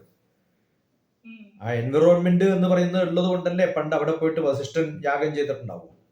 ആ ചെയ്ത സമയത്ത് അതിനെ എൻലാർജ് ചെയ്യാൻ പറ്റി. ഇപ്പൊ നമ്മളെ കയ്യിൽ നല്ലൊരു സ്പ്രേ ഉണ്ട്, നല്ല സ്മെല്ല് വരുന്ന സ്പ്രേ. അത് ഞാൻ ഡ്രൈനേജില് കൊച്ചിയിൽ പോകുന്ന ഡ്രൈനേജിൽ അടിച്ചാൽ അവിടെ സ്മെല്ല് ഉണ്ടാവും. അപ്പോ ഞാൻ എന്ത് ഇൻവെസ്റ്റ് ചെയ്യുന്നു എന്നുള്ളതിലല്ല അർത്ഥം, അത് എവിടെ ഇൻവെസ്റ്റ് ചെയ്യുന്നു എന്നുള്ളതാണ് അർത്ഥം. അപ്പൊ നമ്മുടെ കൂടെയുള്ള ആ എൻവിറോൺമെന്റിന് നല്ല പ്രത്യേകതയുണ്ട്. അതാണ് നമ്മുടെ ഓപ്പർച്യൂണിറ്റി എന്ന് പറയുന്നതും എൻവിറോൺമെന്റ് എന്ന് പറയുന്നതും. അത് നല്ല ഇൻവെസ്റ്റ്മെന്റ് ആവണം. നമ്മളൊക്കെ എത്ര ഭാഗ്യവാന്മാരാണ്. നമ്മളിപ്പോ ഒരാളോട് പറയാണ് ഇംഗ്ലീഷ് ന്യൂസ് പേപ്പർ വായിക്കണം. ഞാൻ ഇവിടെയുള്ള MBA പഠിപ്പിക്കുമ്പോൾ കുട്ടികളോട് പറയാറുണ്ട്, അവർക്ക് ഇംഗ്ലീഷ് ന്യൂസ് പേപ്പർ കിട്ടാത്തൊരു സ്ഥലമാണ്. ഞാൻ അവരുടെ വീടുകളിൽ അവരുടെ വില്ലേജിൽ ഒക്കെ പോകുമ്പോഴാണ് അറിയുന്നത്, അയ്യോ ഞാൻ ഇവരോട് ന്യൂസ് പേപ്പർ വായിക്കാൻ പറഞ്ഞ എന്ത് മണ്ടത്തരാണ്. കാരണം അവിടെ തെലുഗു ന്യൂസ് പേപ്പർ പോലും വരാത്ത സ്ഥലമാണ്, പിന്നെ ഇംഗ്ലീഷ് ന്യൂസ് പേപ്പർ വരിക. അപ്പോ നമ്മൾ വർക്ക് ചെയ്യുന്ന ഒരു എൻവിറോൺമെന്റ്, ജീവിക്കുന്ന ഒരു എൻവിറോൺമെന്റ്, അതിനൊക്കെ എത്ര ലക്കിയാന്ന് ആലോചിച്ചു. കൊച്ചിയിലല്ലേ പഠിക്കണേ, സെന്റ് തെരേസാസിലല്ലേ പഠിച്ചത്, നല്ല സ്കൂളിലല്ലേ പഠിച്ചത്, നല്ല ടീച്ചേഴ്സ് അല്ലേ, നല്ല പാരന്റ്സ് അല്ലേ. ഒരു വണ്ടി എടുത്ത് പോയി കഴിഞ്ഞാൽ എത്താൻ പറ്റുന്ന ദൂരത്തിലല്ലേ എല്ലാ സംഭവങ്ങളും ഉള്ളത്. ആ തന്നിട്ടുള്ള ഒരു എൻവിറോൺമെന്റ് ആയിരുന്നില്ല ഡോക്ടർ TPS പഠിക്കുമ്പോൾ ഞാൻ എന്റെ കാലത്ത് എന്റെ വില്ലേജിൽ. അപ്പൊ ഞാൻ കുറച്ചുകൂടി സ്ട്രഗിൾ ചെയ്യണം. അപ്പൊ എന്റെ വളർച്ചയിൽ ലിമിറ്റേഷൻ ഉണ്ട്, തന്റെ വളർച്ചയിൽ ലിമിറ്റേഷൻ കുറവാണ്. Because you are in A good environment. അതാണ് അതിന്റെ അർത്ഥം. അപ്പൊ ഡോക്ടർ പറയല്ലോ, അതായത് നമ്മളൊരു ഗുഡ് ഗ്രൂപ്പ് ഓഫ് സ്റ്റുഡൻസ് ഉണ്ടാക്കണം. അപ്പൊ ഞാൻ എന്റെ ഗേറ്റ് പ്രിപ്പറേഷൻ നടത്തിയത് ഞാനും എന്റെ ഫ്രണ്ടും കൂടെ, സുജി. അങ്ങനെ ഞങ്ങൾക്ക് രണ്ടുപേർക്കും ഗേറ്റ് കിട്ടി. അതേപോലെ ഞങ്ങളുടെ ക്ലാസ്സിൽ, ഇപ്പൊ എന്റെ ക്ലാസ്സിൽ വളരെ സ്റ്റുഡൻസ് കുറവായിരുന്നു. അതായത് 5 സ്റ്റുഡൻസ് ഉണ്ടായിരുന്നുള്ളൂ. അപ്പൊ 4 ബോയ്സും പിന്നെ ഞാനുമാണ്. അപ്പോ അതിൽ ഒരാള് ഒരിക്കലും ഉണ്ടാവാറില്ല, ലൈക്ക് അവിടെ ഇവിടെ ആയിട്ട് അങ്ങനെ. പിന്നെ ബാക്കി 3 പേരാണ്. പക്ഷെ ഞാനിങ്ങനെ ഇരുന്ന് പഠിക്കണമൊക്കെ കണ്ടപ്പോ അവരിങ്ങനെ വന്നിട്ട് നമുക്ക് നോക്കാം. അപ്പൊ അവരുടെ ഇൻട്രസ്റ്റ് അറ്റ്മോസ്ഫിയറിക് സയൻസ് ആണ്. അപ്പൊ സ്പേസ് സയൻസ് എന്ന് പറയുമ്പോൾ ഒന്നില്ലെങ്കിൽ ആസ്ട്രോണമി, ആസ്ട്രോഫിസിക്സ്, അല്ലെങ്കിൽ അറ്റ്മോസ്ഫിയറിക് സയൻസ് ആൻഡ് ക്ലൈമറ്റോളജി. അപ്പൊ അവരുടെ ഇൻട്രസ്റ്റ് അതായിരുന്നു. അപ്പൊ നമ്മളിങ്ങനെ ഓക്കെ, അത് അവരത് നോക്കട്ടെ, ഞാൻ ഇത് നോക്കാം, അങ്ങനെ പറഞ്ഞിട്ട് അവർക്ക് 3 പേർക്കും NIOയിലാണ് കിട്ടിയത്. ഗോവയിലുള്ള നാഷണൽ ഇൻസ്റ്റിറ്റ്യൂട്ട് ഓഫ് ഓഷ്യനോഗ്രഫി, അവിടെയാണ് അവരുടെ ഒരു മാസ്റ്റേഴ്സ് പ്രോജക്റ്റ് ആയിട്ട് അവർക്ക് കിട്ടിയത്. അപ്പൊ അവരും ഡിസംബറിൽ പോവാണ്. അപ്പൊ അങ്ങനെ ഒരു ഇതും കൂടെ ഉണ്ടായി. സോ അതൊക്കെയാണ് ബേസിക് ആയിട്ടുള്ള. അപ്പൊ ഈ 2 കാര്യങ്ങളാണ് മെയിൻ ആയിട്ട് വന്നത്. ജീവിതത്തിൽ നല്ല കൃത്യനിഷ്ഠ ഉണ്ടാവുക, നല്ല ഡിസിപ്ലിൻ ഉണ്ടാവുക, നല്ല സിസ്റ്റമാറ്റിക് ആവുക. ഇതൊക്കെ ഉണ്ടാവുമ്പോൾ തന്നെ കുറെ കാര്യങ്ങൾക്ക് സമയം കിട്ടും. അതാണ് വേണ്ടത്. പിന്നെ എനിക്ക് ഒരു ക്വസ്റ്റ്യൻ ഡോക്ടറോട് മെയിൻ ആയിട്ട് ചോദിക്കാനുള്ളത്, ഇപ്പൊ അതായത് ഞാൻ ഡിഗ്രി കഴിഞ്ഞ സമയത്ത് എന്റെ HOD ആണെങ്കിൽ എന്നോട് പറഞ്ഞത്, ഇപ്പൊ ഫിസിക്സിനെ ഫിലോസഫിക്കലി അപ്രോച്ച് ചെയ്യുന്നത് ഇംഗ്ലീഷ് ആണെങ്കിൽ ആർട്സ് ആണ്, അപ്പൊ അവർ ആർട്സ് ആണ് പഠിക്കേണ്ടത്, അങ്ങനെ പറഞ്ഞായിരുന്നു. പക്ഷെ ഇപ്പൊ അങ്ങനെയല്ല. ഇപ്പൊ ഞാൻ മനസ്സിലാക്കുന്നത് അങ്ങനെയല്ല. ഫിലോസഫി ഓഫ് ഫിസിക്സ് ഉണ്ട്. അതായത് ഏത് സബ്ജക്റ്റിനും ഒരു ഫിലോസഫി എന്ന് പറഞ്ഞൊരു സെപ്പറേറ്റ് ബ്രാഞ്ച് തന്നെ ഉണ്ട്. ഇപ്പൊ ഫിസിക്സിനാണെങ്കിൽ ഫിലോസഫി ഓഫ് ഫിസിക്സ് അങ്ങനെയുണ്ട്. പക്ഷെ ഫിലോസഫി ഓഫ് ഫിസിക്സ് ഇപ്പൊ ഏതൊരു മെയിൻ ഹാർഡ് കോർ അല്ലെങ്കിൽ ഒരു സയൻസ് സബ്ജക്റ്റ് ആണെങ്കിൽ അതിന്റെ ഫിലോസഫി കൈകാര്യം ചെയ്യുന്ന ആൾക്കാർ ഒരു സയന്റിഫിക് ബാക്ക്ഗ്രൗണ്ട് ഇല്ലാത്തത് കൊണ്ട് തന്നെ പലപ്പോഴും കുറെ ഇങ്ങനെ ലൈക്ക് കറക്റ്റ് ആയിട്ടുള്ള കാര്യമല്ല അവർ കമ്മ്യൂണിക്കേറ്റ് ചെയ്യുക. അവർ പലതും ഡിഫറെന്റ് ആയിട്ടാണ് കമ്മ്യൂണിക്കേറ്റ് ചെയ്യുക. അപ്പോ ഡോക്ടർക്ക് ആ ഒരു സയന്റിഫിക് ബാക്ക്ഗ്രൗണ്ടും കൂടെ ഉള്ളത് കൊണ്ട് ഏറ്റവും നന്നായിട്ട് അതിനെ ഫിലോസഫിക്കലി പറയാൻ പറ്റുന്നുണ്ട് എന്നുള്ളതാണ് ഞാൻ മനസ്സിലാക്കുന്നത് ഏറ്റവും വലിയൊരു പോയിന്റ് ആയിട്ട് എനിക്ക് തോന്നിയിട്ടില്ല. എന്താണ് നമ്മുടെ ഫിലോസഫി എന്ന് പറഞ്ഞാൽ തന്നെ ദർശനശാസ്ത്രം എന്നാണ്. അപ്പൊ ഞാൻ കാണുന്നതിനെ ഫിസിക്കലായിട്ട് കാണുന്നതായാലും ഫിസിക്കലായിട്ട് കേൾക്കുന്നതായാലും ഞാൻ അതെങ്ങനെ ഉൾക്കൊള്ളുന്നു എന്നുള്ളതാണ്. അപ്പോ ഫിലോസഫി എന്ന് പറയുന്നത് ഒരു ഇന്റർപ്രിറ്റേഷൻ മാറ്ററാണ്. നമ്മളൊരു ഒരു എക്സ്പെരിമെന്റ് ചെയ്യുമ്പോഴും what I observe is what I record. അപ്പോ എന്റെ ഇന്റർപ്രിട്ടേഷണൽ ഇഷ്യൂസ് ആണ് ഫിസിക്സിനെ സയൻസ് അല്ലാതെ ആക്കുന്നത്. ചിലപ്പോൾ എന്തുകൊണ്ടാണ് തെറ്റായി പോകുന്നത്? ദ ഫിലോസഫി ഓഫ് ഫിസിക്സ് എന്ന് പറയുന്നത് തന്നെ എന്താണോ ഞാൻ കൺസെപ്ച്വലി മനസ്സിലാക്കിയത് അത് വെച്ചിട്ട് അത് കിട്ടാൻ വേണ്ടി ഞാൻ ചെയ്യുന്ന പ്രാക്ടിക്കൽ എക്സ്പെരിമെന്റ്സ് ഞാൻ ഇന്റർപ്രറ്റ് ചെയ്യുന്ന സമയത്ത് എനിക്ക് പറ്റുന്ന തെറ്റാണ് ചിലപ്പോൾ. അല്ലെങ്കിൽ probably I am doing something wrong.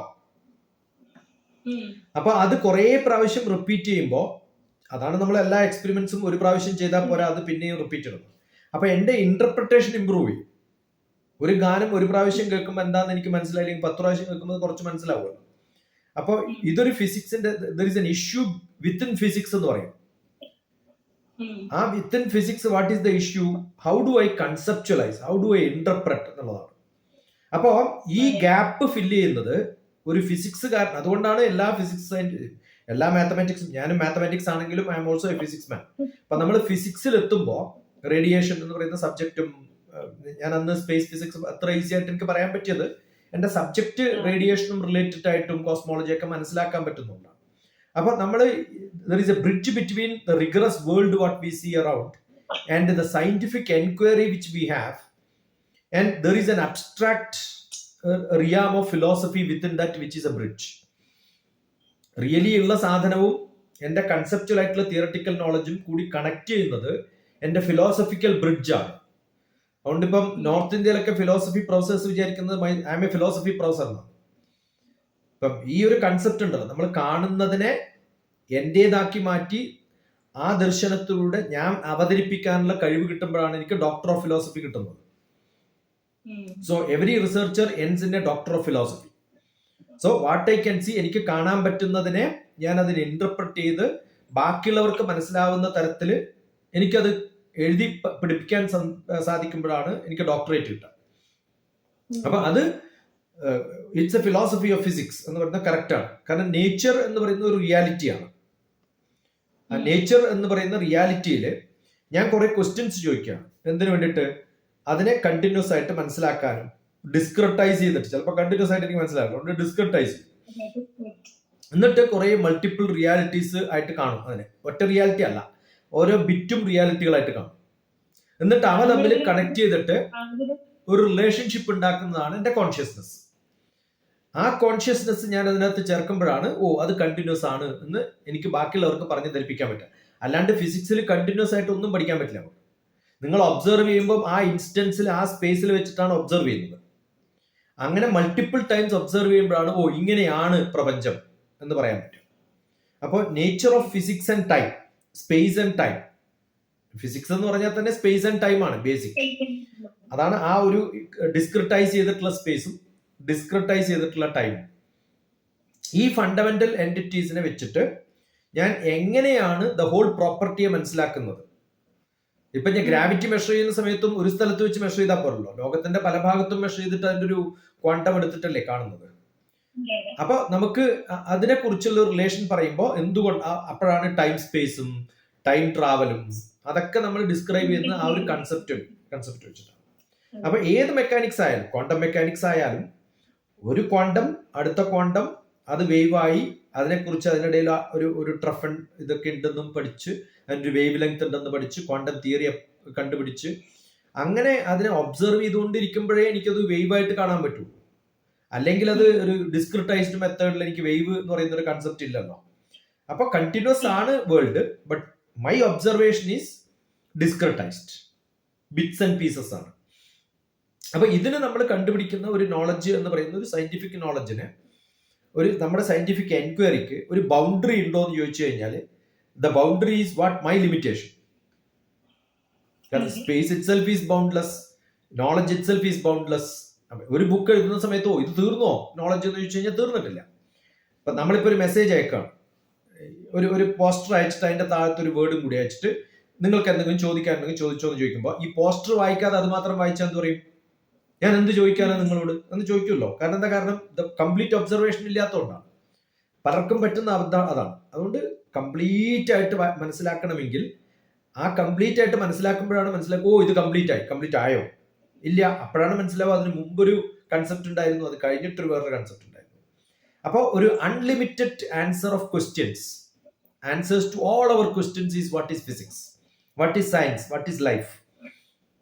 അപ്പോൾ ആ സയന്റിഫിക് നോളജ് ടെമ്പർ എന്ന് പറയുന്നത് ക്വസ്റ്റ്യൻസിന്റെ പിന്നാലെ ക്വസ്റ്റ്യൻസ് ചോദിക്കലാണ്. എപ്പോഴും ഫിലോസഫി എപ്പോഴും പറയാറുള്ളത് philosophy never completes giving N answer എന്നാണ്. ഒരിക്കലും ഇപ്പൊ എന്താണ് ലൈഫ് എന്ന് ചോദിച്ചു കഴിഞ്ഞാൽ ഞാൻ പറഞ്ഞു കഴിഞ്ഞിട്ട് ഞാൻ സാധാരണ പലപ്പോഴും ചോദിക്കാം, ഓ മനസ്സിലായി അല്ലേ, ആ മനസ്സിലായി, എനിക്ക് തന്നെ കൃത്യമായിട്ട് മനസ്സിലായിട്ടില്ല, എന്നിട്ട് വേണ്ട നിങ്ങൾക്ക് മനസ്സിലാവുന്ന ഞാൻ ചോദിക്കാറില്ല. അതിന് കാരണം ഇതാണ്, കാരണം നിങ്ങൾക്കിപ്പോ മനസ്സിലായി തോന്നുന്നത് ആ ഒരു ലിമിറ്റേഷനാണ്. ഞാൻ പറയുന്നത് എന്റെ ലിമിറ്റേഷൻ വെച്ചിട്ടാണ്. ആ ലിമിറ്റേഷന് ചിലപ്പോൾ മാച്ച് ഉണ്ടെങ്കിൽ നിങ്ങൾ വിചാരിക്കും ഇതാണ് മാത്ത്, ഇതാണ് ലൈഫ് എന്ന്. അതല്ല ലൈഫ്, ഇതുമല്ല ലൈഫ്, ഇതുമല്ല ലൈഫ്, ഇതാണ് ലൈഫ്. അപ്പൊ ഞാൻ ക്വസ്റ്റ്യൻസിന്റെ പിന്നാലെ ക്വസ്റ്റ്യൻസ്. PhD ചെയ്ത് കഴിഞ്ഞാൽ PhD തീർന്നു എന്ന് ചോദിച്ചാൽ ഇല്ല. നമ്മൾ ഓരോ പ്രോജക്റ്റ് ചെയ്യുമ്പോഴും അവസാനം കൺക്ലൂഷൻ അടിച്ചാൽ പിന്നെ ചെയ്യേണ്ടത് there is lot of scope for continuing this work. അതെ, അതുകൊണ്ടാണ് നന്ദിനിയുടെ ആ BSc പ്രോജക്റ്റ് ചെയ്ത സമയത്ത് ഞാൻ പറഞ്ഞത് അത് തീർന്നിട്ടില്ല. അത് തീർന്നു എന്ന് ധരിക്കുന്നതോ അല്ലെങ്കിൽ ഇത് പബ്ലിഷ് ചെയ്ത് കഴിഞ്ഞാൽ എന്റെ ആ സബ്ജക്ട് തീർന്നു എന്ന് പറയുന്നത് ശരിയല്ല എന്ന് ഞാൻ പറഞ്ഞത് അതുകൊണ്ടാണ്.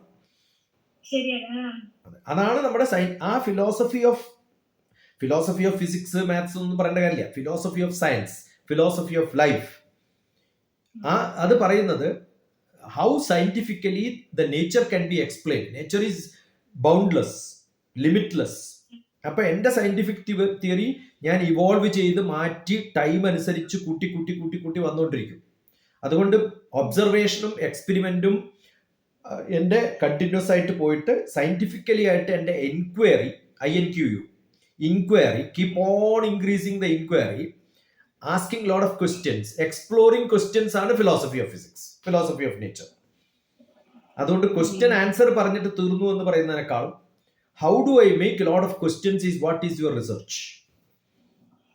അല്ലെങ്കിൽ ഒരു ഗൈഡിന് PhD കഴിഞ്ഞിട്ട് അയാൾക്കെല്ലാം കണ്ടുപിടിച്ചു എന്നുള്ള ധാരണ പിന്നെ കുട്ടികൾ എടുക്കാൻ പറ്റും.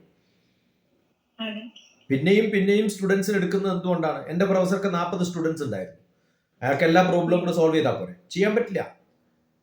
അവരുടെ സ്റ്റുഡൻസ് പിന്നെയും കണ്ടിന്യൂ ചെയ്ത്. അപ്പൊ നമ്മൾ എത്ര പഠിക്കുന്നോ അതിന് നമ്മുടെ ലിമിറ്റേഷൻ അല്ലെങ്കിൽ ഹ്യൂമൻ നോളജ് എന്ന് പറയുന്നത് ഒരു ദർ ഇസ് നോ ലിമിറ്റ്. അപ്പൊ scientific discovery keeps on happening. അത് പുതിയ ഇൻസ്ട്രുമെന്റ്സും പുതിയ ഒബ്സർവേഷൻസും ഒക്കെ അനുസരിച്ചിട്ട് നമ്മൾ മാറ്റി കൂട്ടിക്കൊണ്ടേയിരിക്കും. അപ്പൊ അതാണ് ഫിലോസഫി എന്ന് പറയുന്നത്. ദർ ഇസ് നോ എൻഡ് എന്നറിയുന്നതാണ് ഫിലോസഫി. സയൻസിന്റെ ധാരണ പലപ്പോഴും എൻഡ് ഉണ്ടെന്നാണ്. ആ സയൻസ് കുറെ കൂടി പഠിക്കുമ്പോൾ നമ്മൾ ഫിലോസഫേഴ്സ് ആവും. അപ്പൊ മനസ്സിലാവും സയൻസിനൊന്നും ഒരു പൂർണ്ണമായ അർത്ഥമില്ല, പൂർണ്ണമായ ഒരു ആൻസർ കൊടുക്കാൻ പറ്റില്ല. It keeps on growing and enlarging it scope എന്നറിയുന്നതാണ് യഥാർത്ഥ സയൻസ് എന്ന് മനസ്സിലാവുമ്പോഴാണ് നമ്മൾ PhD കിട്ടുക. പക്ഷെ PhD കിട്ടുന്ന പലർക്കും അത് മനസ്സിലാവാറില്ല എന്നുള്ളതാണ്. അതിന് കുറെ ഫിലോസഫിക്കൽ ആകുമ്പോഴാണ്. എനിക്ക് തോന്നുന്നു ഇപ്പോ കൃഷ്ണനും ഭഗവത്ഗീതയൊക്കെ ഇതുപോലെ തന്നെ പൂർണ്ണമല്ലാത്തത് കൊണ്ടായിരിക്കുമല്ലേ ഒരുപാട് ആൾക്കാർക്ക് അതിനെ ഇന്റർപ്രറ്റ് ചെയ്യാനും. അത് തെറ്റായിട്ട് ധരിക്കും. നമ്മൾ എപ്പോഴും അങ്ങനെയാണ്. മഹാഭാരത എന്ന് പറയുന്നത് തന്നെ ഫുൾ ഇല്ലോജിക്കൽ ആണെന്നും അത് പൂർണ്ണമായിട്ടും തെറ്റാണെന്നും. മഹാഭാരത ഈസ് അൺബിലീവബിൾ എന്ന് പറഞ്ഞൊരു ബുക്ക് ഉണ്ട്, ഭാരത വിദ്യാഭവന്റെ ഒരു പബ്ലിക്കേഷനാണ്. അത് ഓരോ കാരണവും നമുക്ക് അൺബിലീവബിൾ ആയി തോന്നുന്നത് അതിന്റെ മുൻ കഥകളും, അതാ ഞാൻ പറഞ്ഞത്, ഇതാണെന്ന് തീരുന്നപ്പോഴാണ് അൺബിലീവബിൾ ആവുക. അതിന് കണക്ട് ചെയ്തിട്ട് പിന്നെയും ഉണ്ടെന്ന് അറിയുന്ന സമയത്ത്, ഇപ്പൊ ഞാൻ ആദ്യം മൗണ്ട് അബുവിനെ പറ്റി പറയുമ്പോൾ വിട്ടുപോയതാണ് രാമന്റെ കഥയും വസിഷ്ഠന്റെ കഥയും. ഉടനെ തന്നെ എന്റെ മനസ്സിൽ വന്നു അത് തീർന്നു എന്ന് വിചാരിക്കുമ്പോൾ അടുത്ത ചാപ്റ്റർ വരുമ്പോഴാണ് തീർന്നില്ല എന്ന് എനിക്ക് മനസ്സിലാവും. ഇപ്പൊ ഞാൻ ഡിസിപ്ലിൻ വേണം എന്ന് പറയുമ്പോൾ ഞാൻ അത് തീർന്നു എന്നാണ് വിചാരിക്കുക. അപ്പൊ തീർന്നില്ല. ഡിസിപ്ലിൻ കുറേ സംഭവങ്ങളിൽ ഞാൻ പഠിപ്പിച്ചിട്ടുണ്ടാവും. അത് ഹാർഷായിട്ട് പഠിപ്പിച്ചിട്ടുണ്ടാവും, പബ്ലിക്കലി പഠിപ്പിച്ചിട്ടുണ്ടാവും, അല്ലേ? അത് ഓർക്കുന്ന കുറച്ച് പേരുണ്ടാവും. അത് പ്രാക്ടിക്കലായിട്ട് ജീവിതത്തിൽ വരുമ്പോഴാണ് പിന്നെയും പോയി. ഇവിടെ മാത്രം പോരാ ഡിസിപ്ലിൻ. നമുക്ക് എല്ലായിടത്തും ഡിസിപ്ലിൻ കാണിച്ചു കൊടുക്കാൻ പറ്റില്ലല്ലോ. ഒരു സ്ഥലത്ത് കാണിച്ചു കൊടുക്കും, ബാക്കിയുള്ളടത്ത് നമ്മൾ എക്സ്റ്റെൻഡ് ചെയ്യും. അങ്ങനെ എക്സ്റ്റൻഷൻ ആണ് life. How much I can put my knowledge into practice at different places, എത്രത്തോളം എനിക്ക് സാധിക്കുമെന്നുള്ളതാണ് കഴിവ്. എൻ്റെ കുട്ടികളൊക്കെ എന്നെക്കാളും വലുതാവുന്നവരാണെന്നാണ് ഞാൻ കണ്ടിട്ടുള്ളത്. അതാണ് എൻ്റെ ഏറ്റവും വലിയ ഭാഗ്യമെന്ന് ഞാൻ വിചാരിക്കും. നമ്മൾ ഒന്ന് തൊട്ട് ആ ചെയിനിലിട്ട് കഴിഞ്ഞാൽ എത്രയോ പേരുണ്ടെന്നറിയോ നന്ദിനി? PhD കഴിഞ്ഞിട്ടും സെൻട്രൽ യൂണിവേഴ്സിറ്റിയിൽ കഴിഞ്ഞിട്ടും നല്ല യൂണിവേഴ്സിറ്റികളിൽ കഴിഞ്ഞിട്ടും ഒരു ജോലിയും കിട്ടാതെ നടക്കുന്ന കുറെ പേര് എനിക്കറിയാം. PhD ഇൻ ഫിസിക്സ് വിത്ത് 4-5 പബ്ലിക്കേഷൻസും പേറ്റൻസും ഒക്കെ ഉള്ളവര് 8 വർഷമായിട്ട് ജോലി കിട്ടാതെ എന്നെ കോണ്ടാക്ട് ചെയ്യുന്നവരുണ്ട്. അവർക്ക് നഷ്ടപ്പെട്ടിട്ടുള്ളത് ലീഡർഷിപ്പ് ക്വാളിറ്റിയും ഇനീഷ്യേറ്റീവും കമ്മ്യൂണിക്കേഷൻ സ്കില്ലും ഒക്കെയാണ്. അവർ വെറും ബുക്ക് വേമായിട്ട് മാറി എന്നുള്ളതാണ്. അതുകൊണ്ട് കാര്യമില്ല. നമ്മള് ഇപ്പൊ ഞാൻ അവരോട് എത്ര എക്സ്ട്രാ കോഴ്സ് ചെയ്യണം എന്ന് പറയുമ്പോൾ അവരുടെ ചോദ്യം എന്താ വെച്ചാൽ, ഞാൻ PhD ഫിസിക്സ് ചെയ്തല്ലേ, പിന്നെ എന്തിനാ ഞാൻ എക്സ്ട്രാ കോഴ്സ് ചെയ്യണത്? അവരുടെ ധാരണ അത് വിവരം തീർന്നു, ഞാൻ എൻ്റെ അൾട്ടിമേറ്റ് വിവരത്തിലെത്തി എന്നുള്ളൊരു ധാരണയാണ്. അപ്പോഴാണ് ഈ പ്രശ്നം ഉണ്ടാകുന്നത്. അപ്പൊ ആ ഒരു മെന്റാലിറ്റിയോട് കൂടി ഞാൻ ഒരു ഓഫീസിൽ വർക്കിന് പോകുമ്പോൾ ഞാൻ പഠിച്ചത് എങ്ങനെ അപ്ലൈ ചെയ്യാന്നല്ലാതെ പുതിയതായിട്ട് പഠിക്കണമെന്ന് നോക്കില്ല. ഇപ്പൊ ഞാൻ എടുത്തിട്ടുള്ള ഫ്ലൂയിഡ് മെക്കാനിക്സോ PhD ഒന്നും ഞാൻ ഇവിടെ ഉപയോഗിക്കുന്നില്ല. ഞാൻ 20 വർഷം ഡിപ്പാർട്ട്മെന്റ് ഓഫ് സ്പേസിൽ അതേ അല്ല ഉപയോഗിച്ചത്. നമ്മുടെ ധാരണ ഞാൻ പഠിച്ചതാണ് ഞാൻ യൂസ് ചെയ്യേണ്ടത് ജോലിയിൽ നിന്നാണ്. അല്ല, ആ പഠിക്കാൻ ഉപയോഗിക്കുന്ന ഒരു മെന്റാലിറ്റി. ഇപ്പം നമ്മള് ഒരു IAS പ്രിപ്പയർ ചെയ്യുന്ന കുട്ടികൾക്ക് കുറേ ജനറൽ നോളജ് ചോദിക്കുന്നത് അയാളുടെ ബുദ്ധി പരിശോധിക്കാനല്ല. നിങ്ങൾക്കൊരു സബ്ജക്റ്റ് വായിച്ചാൽ അത് ഗ്രാസ്പ് ചെയ്യാനുള്ള കഴിവുണ്ടോ എന്ന് ടെസ്റ്റ് ചെയ്യാൻ എനിക്ക് എന്തെങ്കിലുമൊക്കെ കൊടുക്കണ്ടേ? അതിനു വേണ്ടിയിട്ടാണ്. നിങ്ങൾക്കൊരു ജനറൽ നോളജ് വായിച്ച ഇന്ത്യയെ കുറിച്ച് അറിയാൻ താല്പര്യമുണ്ടോ എന്നറിയാൻ വേണ്ടിയിട്ടാണ് ജനറൽ നോളജ് ഇന്ത്യയെ കുറിച്ച് അറിയണമെന്ന് ചോദിക്കുന്നത്. അല്ലാണ്ട് മഹാത്മാഗാന്ധി 2-ാം തീയതി ജനിച്ചോ 3-ാം തീയതി ജനിച്ചാൽ ഇപ്പം IAS കിട്ടാൻ എന്താ കുഴപ്പം? അതുകൊണ്ടല്ല, എനിക്ക് ആ ഒരു താല്പര്യമുണ്ടോ എന്ന് ടെസ്റ്റ് ചെയ്യാനുള്ള മെത്തഡോളജിയാണ്. അപ്പൊ അതുപോലെ നമ്മളൊരു സബ്ജക്ട് പഠിക്കാൻ പറയുമ്പോൾ അല്ലെങ്കിൽ ഒരു ഡിസിപ്ലിൻ ഉണ്ടാക്കാൻ പറയുമ്പോൾ ആ ഒരു കാര്യത്തിനല്ല, how much you extend yourself and how much leadership you have in spreading it across different people എന്നാണ്. നമ്മളന്ന് ആ SNDP പ്രോഗ്രാമിന് പോയ സമയത്ത് ഞാൻ ഡിസിപ്ലിൻ ഉണ്ടെന്ന് പറഞ്ഞിട്ട് കാര്യമില്ല, I must also make others to follow it. അപ്പോഴാണ് ഞാൻ പ്രാക്ടിക്കൽ മനുഷ്യനാവുന്നത്. അത് ഹാർഷ് ആവാൻ ഞാൻ ചിലപ്പോൾ അന്ന് ഹാർഷ് ആയെന്ന് തോന്നിയിട്ടുണ്ടാവും ചിലർക്കൊക്കെ. ഇയാളെന്താ ഇങ്ങനെയൊക്കെ ചെയ്യണമെന്ന് തോന്നിയിട്ടുണ്ടാവും, ഉണ്ടാവില്ല? അതെ, അതിന് നമ്മൾ ഒരു ഹാർഡായിട്ട് പറയേണ്ടി വരും. ആ ഹാർഡായിട്ട് പറയുന്നതാണ് നമ്മുടെ കഴിവ്, അതാണ് നമുക്ക് വേണ്ടതെന്നാണ്. അതുണ്ടാവണം, അത് ഉണ്ടാക്കിയെടുക്കണം. ഫിസിക്സിന്റെ ഞാനത് ചോദിക്കാൻ ഉണ്ടായ കാരണം ഇപ്പൊ ഡോക്ടറും പറഞ്ഞു എൻഡിനെ കുറിച്ച് പറഞ്ഞു. നമ്മൾ ഇപ്പൊ ഫിസിക്സിൽ ഇപ്പോഴത്തെ കോസ്മോളജി പറയുവാണെങ്കിൽ കോസ്മോളജിയുടെ ഏറ്റവും വലിയൊരു ക്വസ്റ്റ്യൻ എന്ന് പറയുന്നത് യൂണിവേഴ്സിന്റെ ബിഗിനിങ്ങിനെ കുറിച്ച് തന്നെയാണ്. പക്ഷെ നമ്മൾ പുറകിലേക്ക് പോണത് പുറകിലെ കാര്യങ്ങൾ അറിയാനല്ല, അത് മനസ്സിലാക്കി മുൻപോട്ട് ഇന്റർപ്രറ്റ് ചെയ്യാനും മുൻപോട്ട് മനസ്സിലാക്കാൻ വേണ്ടിയാണ് പുറകിലേക്ക് പോകുന്നത്. ഇതിന്റെ എല്ലാ ഡീറ്റെയിൽസ് ഇപ്പൊ നമുക്ക് ജെയിംസ് വെബ് സ്പേസ് ടെലിസ്കോപ്പ് ഉണ്ട്. നമ്മളത് വളരെ സക്സസ്ഫുൾ ആയിട്ട് നമുക്ക് അതിന്റെ കോസ്മിക് മൈക്രോവേവ് ബാക്ക്ഗ്രൗണ്ട് റേഡിയേഷൻസ് കിട്ടിയിട്ടുണ്ട്. അതിന്റെ ജെയിംസ് വെബ് പ്രൊവൈഡ് ചെയ്യുന്ന ഡേറ്റ ഒക്കെ നാസയൊക്കെ ഇൻസ്റ്റഗ്രാം പേജസ് ഒക്കെ തുടങ്ങിയിട്ടുണ്ട്. ആ പേജസിലൊക്കെ അവർ ഇടാറുണ്ട്. അതെല്ലാം ഓരോ പിക്ചറും സ്നാപ്ഷോട്ട് ഓഫ് ദ യൂണിവേഴ്സ് ആണ്. അത്രയും പുറകിലേക്ക് പോകുന്നുണ്ട്. പക്ഷെ നമ്മളോടിപ്പോ കൃത്യമായിട്ട് ഇപ്പൊ ഫിസിക്സ് ആയിട്ട് നമ്മളോട് കൃത്യമായിട്ട് ചോദിക്കുവാണ് അപ്പൊ യൂണിവേഴ്സിന് ബിഗിനിങ് ഉണ്ടോ എന്നൊക്കെ ചോദിച്ചാൽ നമുക്ക് ചിലപ്പോൾ ഡേറ്റ കൊടുക്കാനോ അല്ലെങ്കിൽ അതിനൊരു സയന്റിഫിക് എക്സ്പ്ലനേഷൻ കൊടുക്കാനോ പറ്റില്ലായിരിക്കും. അപ്പൊ ഞാൻ കേട്ടത് ഈ ഫിലോസഫി ഓഫ് ഫിസിക്സിനോട് കണക്ട് ചെയ്ത് ഒരാള് പറഞ്ഞത് ഞാൻ കേട്ടത് എന്താന്ന് പറഞ്ഞാൽ യൂണിവേഴ്സിന് ബിഗിനിങ് ഇല്ല, യൂണിവേഴ്സ് ഇങ്ങനെ തന്നെയായിരുന്നു. മനുഷ്യനെ സംബന്ധിച്ചിടത്തോളം അവർക്ക് പഠിച്ചു തുടങ്ങാൻ എന്തെങ്കിലും വേണം. ശരിയാണ്, അതിനെയാണ് നമ്മൾ റെഫറൻസ് ഫ്രെയിം എന്ന് പറയുന്നത്. പക്ഷെ മനുഷ്യന് പഠിച്ചു തുടങ്ങാൻ ഒരു ആദ്യവും അവസാനവും വേണം എന്നുള്ളിടത്ത് തുടങ്ങിയതാണ് യൂണിവേഴ്സിന്റെ ബിഗിനിങ്. അല്ലാതെ യൂണിവേഴ്സിന് ഒരു ബിഗിനിങ് ഇല്ല. പക്ഷെ അത് ശരിയാണ്. ഈ പോസ്റ്റലേറ്റ്സ് എന്ന് പറയുന്നതും ഹൈപ്പോത്തിസിസ് എന്ന് പറയുന്നതൊക്കെ നമ്മൾ ഉണ്ടാക്കുന്ന ഒരു തിയറിയാണ്. ആ തിയറി ബേസ് ചെയ്തിട്ട് ഞാൻ കുറെ ഒബ്സർവേഷൻസ് നടത്തും. ഇപ്പൊ നന്ദിനി ചോദിച്ചത് നമ്മൾ കുറെ പുറകോട്ട് പോകുന്നു എന്നാണ്. ഞാൻ ചോദിക്കുന്നത്, നിങ്ങൾ ഒരു ഒബ്സർവേഷൻ ഒരു സ്റ്റാറിനെ കാണുമ്പോൾ ആ സ്റ്റാറിന്റെ ലൈറ്റ് നിങ്ങൾ കാണുമ്പോൾ ഇപ്പോഴത്തെ ലൈറ്റ് അല്ലല്ലോ നമ്മൾ കാണുന്നത്, അത് എത്രയോ വർഷങ്ങൾ മുമ്പുള്ള ഒരു ലൈറ്റാണ് ഞാൻ കാണുന്നത്. അപ്പൊ ഇന്നത്തെ ലോകത്തെ ഞാൻ അറിയണമെങ്കിൽ ഞാൻ എപ്പോ ജനിക്കണം? എത്രയോ മില്യൺ ഇയേഴ്സിന് ശേഷം ജനിച്ചാലാണ് ചിലപ്പോൾ അതിനെ കാണാൻ പറ്റുക. അപ്പൊ ഒരു അർത്ഥം ഇത് അവിടെ ഉണ്ടായിരുന്നു എന്ന് ഞാനൊരു പോസ്റ്റലേറ്റ് പറയുമ്പോൾ അത് അവിടെ കുറെ വർഷങ്ങൾ മുമ്പ് ഇല്ലാതിരുന്നെങ്കിൽ ഇന്ന് എനിക്ക് ലൈറ്റ് കാണാൻ പറ്റില്ലല്ലോ. So it existed some time back. ആ ഒരു കാലത്തിന് നമ്മൾ ഒരു അതിനൊരു പീരിയഡ് കൊടുക്കും. ആ പീരിയഡ് കൊടുക്കുന്നതാണ് 1-ാം ക്ലാസ് മുതൽ 10-ാം ക്ലാസ് വരെ ക്രമത്തിൽ അങ്ങോട്ട് പഠിച്ചോളൂ എന്ന് പറഞ്ഞിട്ട് നമ്മൾ അങ്ങനെ ചെയ്യാറില്ല. 1-ാം ക്ലാസ്സിലിരുത്തും, പിന്നെ 2-ാം ക്ലാസ്സിലിരുത്തും, 3-ാം ക്ലാസ്സിലിരുത്തും, എന്നാൽ ജനിച്ചത് മുതൽ 22 വയസ്സ് വരെ നിങ്ങൾ പഠിച്ചുകൊണ്ടിരുന്നോളൂ, അത് കഴിഞ്ഞ് അവസാനം MSc തരാന്ന് പറഞ്ഞല്ലോ പറയാം. അതാ ഞാൻ നേരത്തെ പറഞ്ഞത്, ഡിസ്ക്രിറ്റൈസ് ചെയ്യുന്നു. ആ ഡിസ്ക്രിറ്റൈസേഷനാണ് നമ്മുടെ യുഗം എന്ന് പറയുന്നത്. അങ്ങനെ യുഗത്തിൽ തീരുന്നതല്ല, മഹായുഗത്തിൽ തീരുന്നതല്ല, മന്വന്തരങ്ങളുണ്ട്. മന്വന്തരങ്ങൾ തീരുന്നതല്ല, അതിനു മുമ്പും ഉണ്ട്.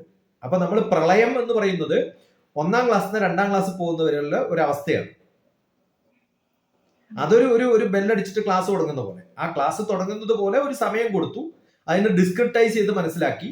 അങ്ങനെ കുറെ കുറെ കുറെ കുറെ യുഗങ്ങൾ, മഹായുഗങ്ങൾ തീരുമ്പോൾ ഒരു മന്വന്തരം ഉണ്ടായി. അങ്ങനെ കുറെ മന്വന്തരങ്ങൾ കഴിയുന്ന സമയത്ത് ഒരു പ്രപഞ്ചമുണ്ടായി എന്നൊക്കെ പറയുന്നത് ഈ ഒരു മെഷർമെന്റ് ഉണ്ടല്ലോ, അതിന് എത്ര കാലമുണ്ട് എന്ന് കണക്കാക്കിയിട്ടാണ് ഇത് കണക്കാക്കുന്നത്. എത്രയോ അതിനെ നമ്മൾ അങ്ങനെ പഠിക്കാൻ പറ്റുള്ളൂ. ഇത് കണ്ടിന്യൂസ് ആണ്, എപ്പോഴെങ്കിലും പഠിച്ചോളൂ എന്ന് പറഞ്ഞു കഴിഞ്ഞാൽ ആരും പഠിക്കില്ല. ഒരു ആനുവൽ എക്സാം വരുമ്പോഴേ നമ്മൾ പഠിക്കുള്ളൂ. അപ്പൊ അതിനെ ഒരു ഫോർമാറ്റിൽ ഇട്ടിട്ട് ഇതാണ് നമ്മുടെ കാലം, ഇതാണ് നമ്മുടെ കാലം എന്ന് പറയാം.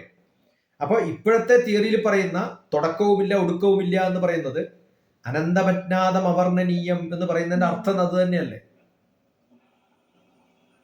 അതെ, പക്ഷേ ബിഗ് ബാങ് തിയറി പറയുന്നത് യൂണിവേഴ്സിന് ഒരു ബിഗിനിങ് ഉണ്ട്. ആ യൂണിവേഴ്സ് എന്ന് പറയുന്നത്, ഞാൻ ഇവിടുന്ന് കാണുന്ന യൂണിവേഴ്സ്, നമ്മൾ പറയുന്ന ഈ സൗരയൂഥം എന്ന് പറയുന്നതും യൂണിവേഴ്സ് എന്ന് പറയുന്നതും മിൽക്കി വേ ഗാലക്സി എന്ന് പറയുന്നതും എക്സ്റ്റെൻഡഡ് ലോകല്ലേ.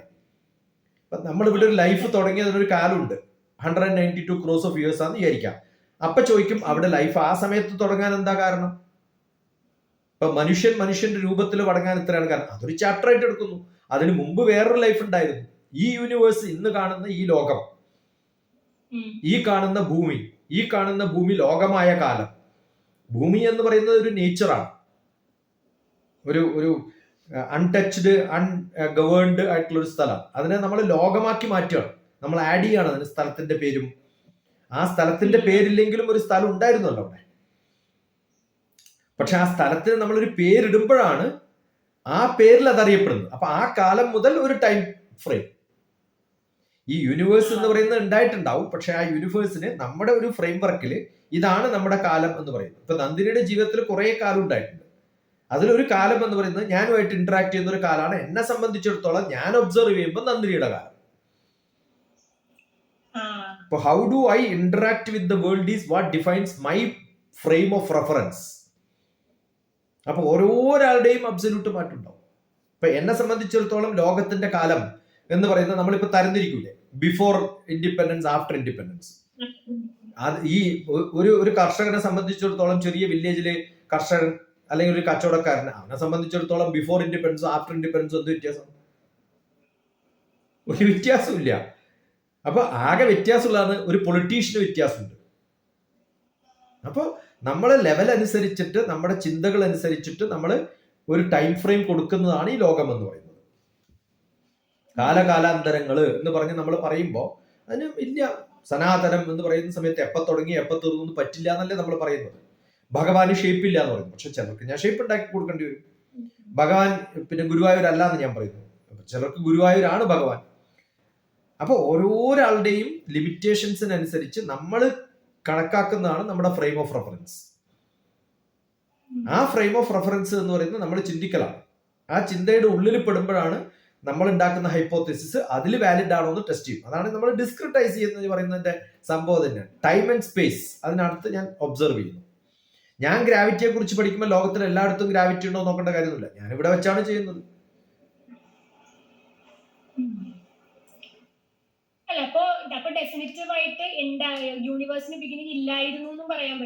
ഇല്ല, അങ്ങനെ ഇല്ല. അതൊരു സൗണ്ട് ആയിരുന്നിട്ടുണ്ടാവും, അത് ചെറിയ വികടമായിട്ട് പോയിട്ടുണ്ടാവും. അത് എക്സ്പാൻഡിങ് യൂണിവേഴ്സ് എന്നല്ലേ, എവർ എക്സ്പാൻഡിങ്, എവർ ലൈവ് എന്നല്ലേ പറയാം. Earth it self is ever live. ഇപ്പൊ നമ്മളിപ്പോ നോർത്ത് പോളും സൗത്ത് പോളും എന്ന് പറയുന്നത്, ഇത് നോർത്ത് പോളും സൗത്ത് പോളും ആയിരുന്നോ? അല്ലല്ലോ. അത് ഇപ്പൊ നമ്മൾ പഠിക്കുമ്പോൾ ചെറിയ കുട്ടികളൊക്കെ നോർത്ത് പോളും സൗത്ത് പോളും എന്നേ പറയുള്ളൂ. കുറെ കൂടി കഴിയുമ്പോഴാ പറയാ അങ്ങനെ ഒരു പോളില്ല, അത് എപ്പോ വേണമെങ്കിലും സൗത്ത് പോള് നോർത്ത് പോളാവും, നോർത്ത് പോള് സൗത്ത് പോളാവും എന്ന് പറയുന്നു.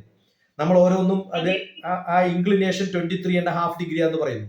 അല്ലല്ലോ, ഓരോ മാപ്പിന്റെയും മുകളിൽ എഴുതി വെച്ചിട്ടുണ്ടാവും ഇത് 0.08 ഡിഗ്രി എപ്പോഴും ടിൽറ്റ് ചെയ്തുകൊണ്ടേയിരിക്കുന്നു. ചെറിയ ക്ലാസ്സിൽ പഠിപ്പിക്കുന്നതല്ല വലിയ ക്ലാസ്സിൽ പഠിപ്പിക്കുന്നത്. നമ്മൾ സെറ്റ് തിയറി എന്ന് പറയുന്നത് ഡിഫൈൻ ചെയ്യുന്നു 8ാം ക്ലാസ്സിൽ. MSc പഠിക്കുമ്പോൾ സെറ്റ് കനോട്ട് ബി ഡിഫൈൻഡ് എന്നാ പഠിക്കാം. അപ്പോൾ ആ നമ്മുടെ ഒരു മെച്യൂരിറ്റിക്ക് അനുസരിച്ചിട്ടാണ് ഡെഫിനിഷൻസ് മാറുക.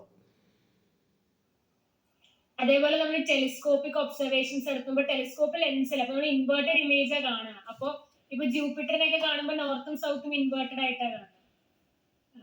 അവിടെ അതില്ല. ഇപ്പൊ അതായത് കോസ്മോളജിയെ അല്ല, നിങ്ങൾ ഒബ്സർവ് ചെയ്യുന്നതിനൊക്കെ ഇപ്പൊ എനിക്ക് വളരെ ബ്യൂട്ടിഫുൾ ആയിട്ട് കാണുന്ന വിചാരിക്കുമ്പോൾ ഞാൻ ഉപയോഗിക്കുന്ന സ്പെക്ട്രൽ വേവ് ലെങ്ത് ഉണ്ടല്ലോ, ആ ഫിൽറ്റർ ഉപയോഗിച്ചിട്ട് കാണുമ്പോൾ നിങ്ങൾ യഥാർത്ഥത്തിൽ കാണുന്ന ലൈറ്റ് അല്ല നിങ്ങൾ കാണുന്നത്, യഥാർത്ഥത്തിലുള്ള കളർ അല്ല നിങ്ങൾ കാണുന്നത്. അപ്പോൾ ഓരോ റേസും ഞാൻ ഗാമാ റേ ഉപയോഗിച്ചിട്ടാണോ അല്ല ബീറ്റാ റേ ഉപയോഗിച്ചിട്ടാണോ അതിനനുസരിച്ചിട്ട് the picture will become different. പിന്നെ ഞാൻ അതിനെ റീഫ്രെയിം എടുത്തിട്ട് എൻ്റെ കണ്ണിന് 0.4 to 0.7 കാണാവുന്ന വിധത്തിലേക്ക് അതിനെ കളർ മാറ്റിയിട്ട് ഉപയോഗിക്കുന്നതാണ് ഫാൾസ് കളർ കോഡഡ് ഇമേജസ് എന്ന് പറയാം. FCC ഇമേജ് ആണ് നമ്മൾ നോക്കുന്നത്. അപ്പൊ അത് യഥാർത്ഥമായിട്ടുള്ള കളർ അല്ല.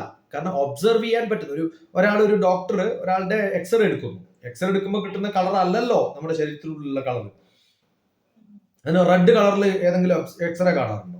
എന്റെ ശരീരത്തിൽ ഫുൾ ബ്ലഡ് ആണ്, റെഡ് കളറാന്ന് പറഞ്ഞിട്ട് റെഡ് കളറിലാണോ എക്സ്റേ കാണുന്നത്? അല്ലല്ലോ. അപ്പൊ നമ്മൾ അതിനെയൊക്കെ ഒബ്സർവ് ചെയ്യുന്ന സമയം, അതാ ഞാൻ പറഞ്ഞു, ഒബ്സർവേഷൻ കഴിഞ്ഞിട്ട് നമ്മുടെ എക്യുപ്മെന്റിൽ നിന്ന് പുറത്തേക്ക് വരുമ്പോൾ കാണുന്നതല്ല യഥാർത്ഥം. അതിനെ നമ്മൾ നമ്മുടെ ഭാഷയിലേക്ക് മാറ്റി നമ്മൾ ഇന്റർപ്രറ്റ് ചെയ്യുന്ന നമ്മുടെ കഴിവുകൾ ഉപയോഗിക്കുമ്പോഴാണ്, അതാണ് നമ്മൾ റെക്കോർഡ് ചെയ്യുക.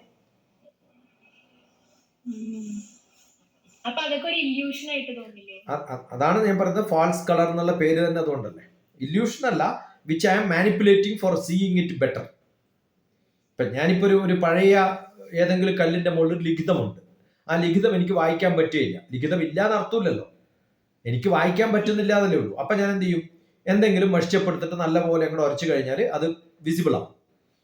ഇനി അതും കാണാൻ പറ്റുന്നില്ലെങ്കിൽ എന്ത് ചെയ്യും? ഇപ്പൊ ഏതെങ്കിലും ഒരു ഫോറൻസിക്കാരൻ വന്നിട്ട് തമ്പ് ഇംപ്രഷൻ എടുക്കാൻ എന്ത് ചെയ്യും? ആദ്യം ഒരു പൗഡർ ഇടും. പൗഡർ ഇട്ടിട്ട് എടുത്തു കഴിഞ്ഞാൽ തമ്പ് ഇംപ്രഷൻ വരും. അപ്പൊ ആ ഒരു മീഡിയം ഈസ് മൈ ട്രാൻസ്ഫർമേഷൻ. നമ്മൾ മാത്തമാറ്റിക്സിൽ ട്രാൻസ്ഫർമേഷൻ ഉപയോഗിക്കും.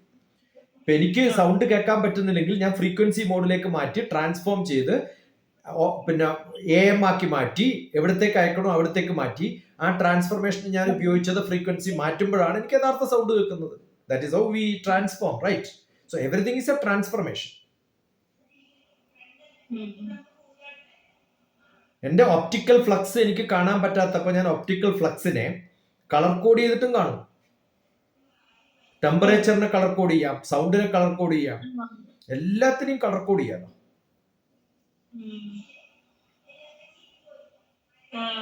അപ്പൊ ഡോക്ടർക്ക് എന്താ അതായത് യൂണിവേഴ്സിന് ലൈക്ക് യൂണിവേഴ്സ് എന്ന് പറയുന്നത്, ഇപ്പൊ എർത്ത് എന്ന് പറയുന്നത് സൂര്യനിൽ നിന്നും പൊട്ടിത്തെറിച്ചു പോയിട്ടുള്ള ഏതോ ഒരു ഭാഗം സോളിഡിഫൈ ചെയ്ത് കുറെ കാലം ഉരുണ്ടുരുണ്ട് പോകുമ്പോൾ ഈ ഷേപ്പ് വരുന്നതാണ്. അപ്പൊ സൂര്യൻ എപ്പോ ഉണ്ടായെന്ന് ചോദിച്ചാൽ സൂര്യൻ എങ്ങനെയാ ഉണ്ടായെന്ന് അടുത്ത ചോദ്യം ചോദിക്കേണ്ടി വരും. അപ്പൊ സൂര്യൻ എന്തുകൊണ്ടുണ്ടായി? അങ്ങനെ കുറെ പ്രപഞ്ചത്തിൽ എവിടെയൊക്കെ ഉണ്ടായിട്ടുണ്ടാവും. അപ്പൊ നമ്മളിപ്പോ സൂര്യൻ എന്ന് പറയുന്ന ആ ഒരു കൺസെപ്റ്റിൽ വെച്ചിട്ട് സൗരയൂഥത്തെ കുറിച്ച് മാത്രം പഠിക്കുമ്പോൾ ദർ ഇസ് എ ടൈം. ആ ടൈം ആവില്ല. അടുത്ത ചോദ്യം സൂര്യൻ എങ്ങനെ ഉണ്ടായി എന്ന് ചോദിക്കണം. അങ്ങനെ ചോദിച്ചു പോകുന്ന സമയത്ത് ഇറ്റ് ബിക്കംസ് അനന്തപജ്ഞാതം അവർണ്ണനീയം എന്നേ പറയാൻ പറ്റുള്ളൂ. ഈ ഭൂമികോളം തിരിയുന്ന മാർഗമല്ല. ഈ സൗരയൂഥവും ഈ യൂണിവേഴ്സും മിൽക്കി വേ ഗാലക്സിയും ബ്രഹ്മാണ്ടം എന്ന് പറയുന്നതിന് കുറെ വ്യത്യസ്തമായിട്ടല്ലേ പറയാം. ബ്രഹ്മാണ്ടാന മധ്യേ എന്ന് പറഞ്ഞിട്ടാണ് നമ്മുടെ ശ്ലോകങ്ങളൊക്കെ തുടങ്ങുന്നത്. ഈ ബ്രഹ്മാണ്ടം എന്ന് പറയുന്നത്, അണ്ടകടാഹം എന്ന് പറയുന്ന സംഭവങ്ങളൊക്കെ അൺഡിഫൈൻഡ് ആണ്, അൺഇമാജിനബിൾ എന്ന് പറയും. എന്ന് വെച്ചാൽ കാലാതീതമായി, infinity minus infinity is infinity എന്ന് പറയുന്ന പോലെയാണ്. എത്ര കാലമായി എന്ന് വെച്ചാൽ ഇൻഫിനിറ്റി കാലമായി. ഇതൊക്കെ ഇൻഫിനിറ്റിയാണ്.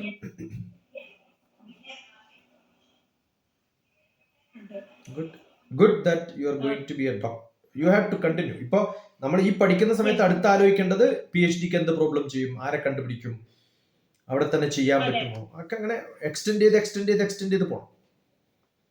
ഞാൻ അതിനുള്ള കാര്യങ്ങളൊക്കെ തുടങ്ങുന്നുണ്ട്, അല്ലെങ്കിൽ അത് ആക്റ്റീവായിട്ട് തന്നെ നോക്കും. കാരണം എവിടെയൊക്കെയോ ഇവിടം വരെ എത്തി. അപ്പൊ ഇനി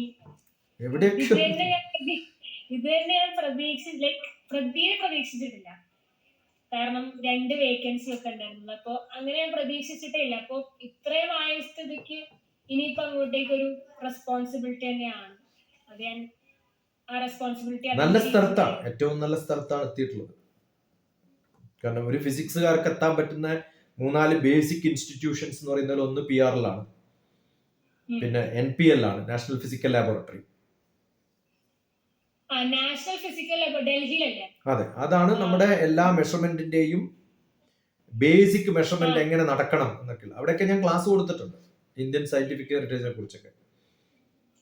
ഡൽഹി NPL പക്ഷെ നമ്മള് ഞാൻ അവിടെ നോക്കിയല്ല. ഇല്ല, അതില് ഈ അസ്ട്രോഫിസിക്സ് റിലേറ്റഡ് ആയിട്ടുള്ള ആക്ടിവിറ്റി ഒന്നുമല്ല, ബേസിക് അറ്റ്മോസ്ഫിയറിക് സയൻസസ് ഒക്കെയാണ്. അതെ, കാരണം അത് മെഷർമെന്റിനെ എങ്ങനെ എഫക്ട് ചെയ്യുന്നുള്ളതാണ്, അതാണ് പഠിക്കാനുള്ളത്. നല്ല സ്പിരിച്വൽ റിട്രീറ്റിനൊക്കെ പറ്റിയിട്ടുള്ള സ്ഥലമാണ് മൗണ്ട് അബു.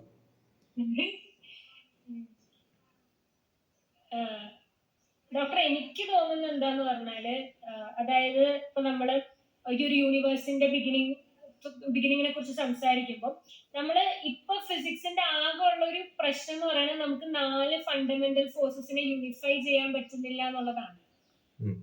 കാരണം നമ്മളിപ്പോ പറയുന്ന 10⁻⁻13 സെക്കൻഡ്സ് ആണ് ബിഗ് ബാങ് ഇപ്പോക്ക് എന്ന് പറയുന്നത്. അതായത് 10⁻13 സെക്കൻഡ്സ് തൊട്ടുള്ള കാര്യങ്ങൾ നമുക്കറിയാം. അതിന്റെ കാരണം ഈ 10⁻13 സെക്കൻഡ്സിന് മുമ്പ് ഈ എല്ലാം ഒന്നായിരുന്നു. അപ്പൊ 4 ഫണ്ടമെന്റൽ ഫോഴ്സസ് ഒന്നാവുമ്പോൾ അതിനെ യൂണിഫൈ ചെയ്യാൻ പറ്റുന്നില്ല എന്നുള്ളൊരു പ്രോബ്ലം ആണ് ഇവിടെ ഉള്ളത്. പക്ഷെ ആകെപ്പാടെ അതില് ഇലക്ട്രിസിറ്റി മാഗ്നറ്റിസം ആണ് യൂണിഫൈ ചെയ്തത്. അല്ല, നമ്മുടെ ഇപ്പം മാക്സ്വെല്ലിന്റെ പ്രിൻസിപ്പിൾ പറഞ്ഞാലും അല്ലെങ്കിൽ ഫണ്ടമെന്റൽ ഫിനോമിന എന്ന് പറയുന്ന ഒരു നേച്ചറിന്റെ ഇലക്ട്രോ മാഗ്നറ്റിക് എനർജി ഉണ്ടല്ലോ, അതിന്റെ ഒബ്സർവേഷൻ പറയുമ്പോഴും നമ്മൾ ഒരു കാലത്ത് ബയോളജി പോലും പഠിച്ചിട്ടുള്ളത് മൈക്രോ ബയോളജിയിൽ തീർന്നില്ലേ, നാനോ ടെക്നോളജി വരുമ്പോഴല്ലേ അതിനേക്കാളും അടുത്ത എലമെന്റ്സ് പറയുന്നത്. ഇപ്പൊ ഈ അധിക കാലമൊന്നും വേണ്ടി വരില്ല, നമുക്ക് മെഷർ ചെയ്യാൻ പറ്റുന്ന അല്ലെങ്കിൽ നമുക്ക് കാണാൻ പറ്റുന്ന ആ ഒരു ഫണ്ടമെന്റൽ എലമെന്റ് എന്ന് പറയുന്നതിന് പിന്നെയും കാണാൻ പറ്റുമ്പോൾ ആറ്റത്തിൽ നിൽക്കും 10⁻13 എന്നൊക്കെ പറഞ്ഞാലും, അത് കഴിഞ്ഞ് ക്വാർക്ക് എന്ന് പറയുന്ന ഒരു സംഭവം പഠിച്ചു. അത് എസ്റ്റാബ്ലിഷ് ചെയ്ത് വരണമെങ്കിൽ കുറെ കാലം പിടിക്കും. ഇപ്പൊ ക്വാണ്ടം തിയറി തന്നെ ക്വസ്റ്റ്യനബിൾ ആയിട്ടുള്ള കുറെ സംഭവമുണ്ട്. അപ്പൊ അതിനെ ലൂപ്പ് ക്വാണ്ടം ഗ്രാവിറ്റി എന്നൊക്കെ പറഞ്ഞിട്ടും പിന്നെ അങ്ങനെ കുറെ സംഭവങ്ങളുണ്ട്. ക്വാണ്ടം ജമ്പ് എന്ന് പറയുന്ന സമയത്ത് എം തിയറി എന്നൊക്കെ പറയുന്നത്. അതെ, അപ്പൊ ഈ ക്വാണ്ടം ഫീൽഡ് തിയറിയിൽ എല്ലാത്തിന്റെയും ക്വാണ്ടം മെക്കാനിക്സും ഇലക്ട്രോ മാഗ്നറ്റിക് എനർജിയുടെ ബേസിക് വെച്ചിട്ട് ഇന്ന് പറ്റുന്ന മെഷർമെന്റ്സും ഇന്നറിയുന്ന ഫ്രീക്വൻസികളും വെച്ചിട്ടാണ് ഇതൊക്കെ പറയുന്നത്. അതിനപ്പുറത്തൊരു ഫ്രീക്വൻസി ലെവൽ മെഷർ ചെയ്യാൻ എനിക്ക് പറ്റാത്തതുകൊണ്ടായിരിക്കും. അത് മാറും ചിലപ്പോൾ. World may change. ഇന്നത്തെ തിയറി ആവില്ലല്ലോ നാളെ. ഇന്നത്തെ തിയറി ഓഫ് എവരിത്തിങ് എന്ന് പറയുന്ന ഒരു തിയറി ഒന്നും ഉണ്ടാക്കാൻ ആർക്കും പറ്റില്ലല്ലോ. അങ്ങനെ ഒന്നും ഉണ്ടെങ്കിലും that may not be right. അപ്പൊ യൂണിഫൈയിങ് ഫോഴ്സസ് എന്ന് പറയുന്ന ആ ഒരു കൺസെപ്റ്റ് വരുന്നത് തന്നെ ഈ തിയറി ഓഫ് എവരിത്തിങ് എന്ന് പറയുന്നതിൽ ലിമിറ്റ് ചെയ്യാൻ വേണ്ടിയിട്ടാണ്. അത് ആ 4 ആണോ 5 ആണോ 6 ആണോ എന്നൊക്കെ കാലം തെളിയിക്കും.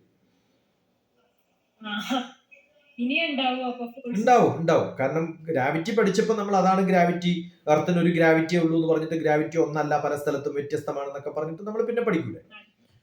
അത് എപ്പോഴും അങ്ങനെയാണ്. കുറച്ച് വിവരം കിട്ടും, കുറച്ചും കൂടി കൂടുതൽ അടുത്ത് നോക്കുമ്പോൾ കുറച്ചും കൂടി കൂടുതൽ ഫ്രാക്ടൽ പോലെയാണ് സയൻസ്. അത് സ്ട്രെയിറ്റ് ആണെന്ന് തോന്നുന്ന സമയത്ത് ആ സ്കെയിലിൽ അത് സ്ട്രെയിറ്റ് ആണ്, കുറച്ചും കൂടി അടുത്ത് പോകുമ്പോൾ സ്ട്രെയിറ്റ് അല്ലാതെ മനസ്സിലാവും. നമ്മളിപ്പോ കേരളത്തിന്റെ മാപ്പ് വരയ്ക്കുമ്പോൾ സ്ട്രെയിറ്റ് ലൈൻ വരച്ചിട്ട് ഇതാണ് കേരളം എന്ന് പറഞ്ഞാൽ കുഴപ്പമൊന്നുമില്ല. പക്ഷെ ആലപ്പുഴ എത്തുമ്പോഴാണ് അറിയാം അത് അങ്ങനെയല്ല, അവിടെ ഇങ്ങനെയൊക്കെ ഉണ്ടെന്ന്. അപ്പൊ അതുകൊണ്ട് ഒബ്സർവ് ചെയ്തുകൊണ്ട്, അതുകൊണ്ടാണ് ഞാൻ പറഞ്ഞത് there is no end. You keep on looking at it, you will know more and more and more and more about. അതുകൊണ്ടാണ് research is something which you know more and more about less and less എന്ന് പറയുന്നത്. More and more about less and less. അധികാരം പറയാത്തൊരു വാക്കല്ലേ ഞാനത് പറയുന്നത്. That is what is PhD. അപ്പൊ നല്ലോണം പഠിക്കുക, നല്ലോണം ചെയ്യുക, എൻജോയ് ചെയ്യുക. എൻജോയ്മെന്റ് ആണ് വേണ്ടത്. You should enjoy. ആ ടെമ്പററി എൻജോയ്മെന്റ് അല്ല, യു ഷുഡ് എൻജോയ് ലേണിംഗ്. അത് കഴിഞ്ഞ കുറച്ച് കാലങ്ങളായിട്ട് ഇപ്പൊ 2 കൊല്ലമായില്ല നമ്മൾ കാണാൻ തുടങ്ങിയിട്ട്. ഇപ്പൊ 2 വർഷം. ആ 2 വർഷം you were not enjoying the way you were enjoying earlier, but you are enjoying in a different style. ആ ഒരു പാരഡിഗം ഷിഫ്റ്റ് ആണ് ജീവിതത്തിൽ വേണ്ടത്. You are also enjoy. പക്ഷെ പണ്ട് ഇങ്ങനെ പഠിക്കുന്നതൊക്കെ എൻജോയ്മെന്റ് അല്ല എന്ന് ധരിച്ചിരുന്നൊരു കാലം ഉണ്ടായിരുന്നു. അതിൽ നിന്നും പഠിക്കുന്നത് എൻജോയ്മെന്റ് ആക്കി മാറ്റാം എന്ന് പറയുമ്പോഴാണ് you are changing your self. അതാണ് അത്യാവശ്യമായിട്ട് വേണ്ടത്. അതിനൊരു ഇൻട്രസ്റ്റും ആഗ്രഹമൊക്കെ ഉണ്ടെങ്കിൽ നടക്കും. ഇപ്പൊ ഡോക്ടർ ഇങ്ങനെ എപ്പോഴും കുറച്ച് ലൈൻസും കാര്യങ്ങളൊക്കെ പറയില്ലേ, അപ്പൊ ഒരു ഗുഡ് റിസർച്ചറിന് വേണ്ട കുറച്ച് പോയിന്റ്സ് ഉണ്ട്. ഒബ്സർവേഷൻ ഓരോ ചെറിയ കാര്യങ്ങൾ ഇന്ന് തെറ്റാണെങ്കിലും ശരിയാണെങ്കിലും റെക്കോർഡ് ചെയ്യുക. ഓരോ തോട്ട്സും റെക്കോർഡ് ചെയ്ത് വെക്കുക. അത് കട്ട് ചെയ്യോ കളയോ ചെയ്യരുത്. അത് ചിലപ്പോൾ നാളെയാണ് ആണെന്നറിയാം. ഇപ്പൊ എന്റെ മനസ്സിൽ വരുന്ന ഒരു സംഭവം, ഒരു കവിതയായാൽ, ഞാനൊരു കവിത എന്റെ മനസ്സിൽ വരുമ്പോൾ അത് അപ്പം തന്നെ എഴുതി വെച്ചിട്ടില്ലെങ്കിൽ ഇത് റബ്ബിഷാന്നൊക്കെ തോന്നും. നാളെയല്ലയോ റബ്ബിഷ് ആയിരുന്നില്ല എന്ന് എനിക്ക് മനസ്സിലാവും.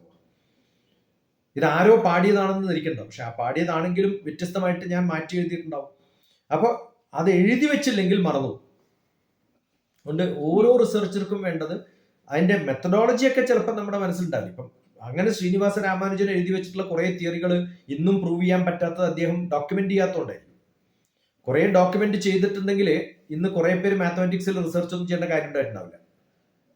അദ്ദേഹം ചോദ്യവും ഉത്തരവും മാത്രം എഴുതി, ഇടയിലുള്ള പിന്നെ എക്സ്പ്ലനേഷൻ ഒന്നും എഴുതിയിട്ടില്ല. അത് എഴുതണോ എന്ന് ചോദിച്ച സമയത്ത് അദ്ദേഹത്തിന്റെ ഗൈഡ് പറഞ്ഞത് എഴുതണ്ട, കാരണം എഴുതി സമയം കളഞ്ഞാൽ നിങ്ങൾ പുതിയ റിസർച്ച് ചെയ്യില്ലല്ലോ ആ സമയത്ത്. ഓരോ നിമിഷവും ക്വസ്റ്റ്യനും ആൻസറും ഇങ്ങനെ വന്നുകൊണ്ടിരിക്കുമ്പോൾ അത് കൂടുതൽ എക്സ്പ്ലെയിൻ ചെയ്താൽ അടുത്ത ക്വസ്റ്റ്യനും ആൻസറും എഴുതാനുള്ള സമയവും ചിന്തിക്കാനുള്ള സമയവും നഷ്ടപ്പെട്ടു പോകും. അപ്പൊ അങ്ങനെയുള്ള റിസർച്ച് ഒന്നും അല്ലല്ലോ നമ്മള്. അപ്പൊ നമുക്ക് പറ്റുന്നതൊക്കെ എഴുതാൻ പറ്റുക, വായിക്കാൻ പറ്റുക, റെക്കോർഡ് ചെയ്യാൻ പറ്റുക. ഇന്ന് അതിനൊക്കെയുള്ള ഫീസിബിലിറ്റിയും പോസിബിലിറ്റിയും ഉണ്ടല്ലോ. പിന്നെ പറ്റുന്ന ഏറ്റവും വലിയ കുഴപ്പം, ഞാനിപ്പോ എന്തെങ്കിലും ഒന്ന് വായിച്ചു, ആ വായിച്ചത് എവിടെയാന്ന് തപ്പിക്കണ്ടു സമയങ്ങൾ, ആ റെഫറൻസ് ഉടനെ തന്നെ എടുത്തു വെക്കുക. എൻ്റെ ലാപ്ടോപ്പിലൊക്കെ ഓരോ സബ്ജക്റ്റുകളും ഓരോ ഡേറ്റും വെച്ചിട്ട് കൃത്യമായിട്ട് കോഡിഫൈ ചെയ്തിട്ട് അത് എടുത്തു വെച്ചാൽ എനിക്ക് സെർച്ച് ചെയ്ത് കണ്ടുപിടിക്കാൻ എളുപ്പമാണ്. അപ്പൊ ജീവിതം കയോട്ടിക് അല്ലാണ്ടിരിക്കാൻ, nature can be chaotic, but why we should make our life chaotic. ചെരുപ്പ് വെക്കുന്ന സമയത്ത് കൃത്യമായിട്ടൊരു സ്ഥലത്ത് വെക്കാണ്ട് എല്ലാം കൂടി കയോസ് ആകുമ്പോഴല്ലേ തപ്പി സമയം കളയണം.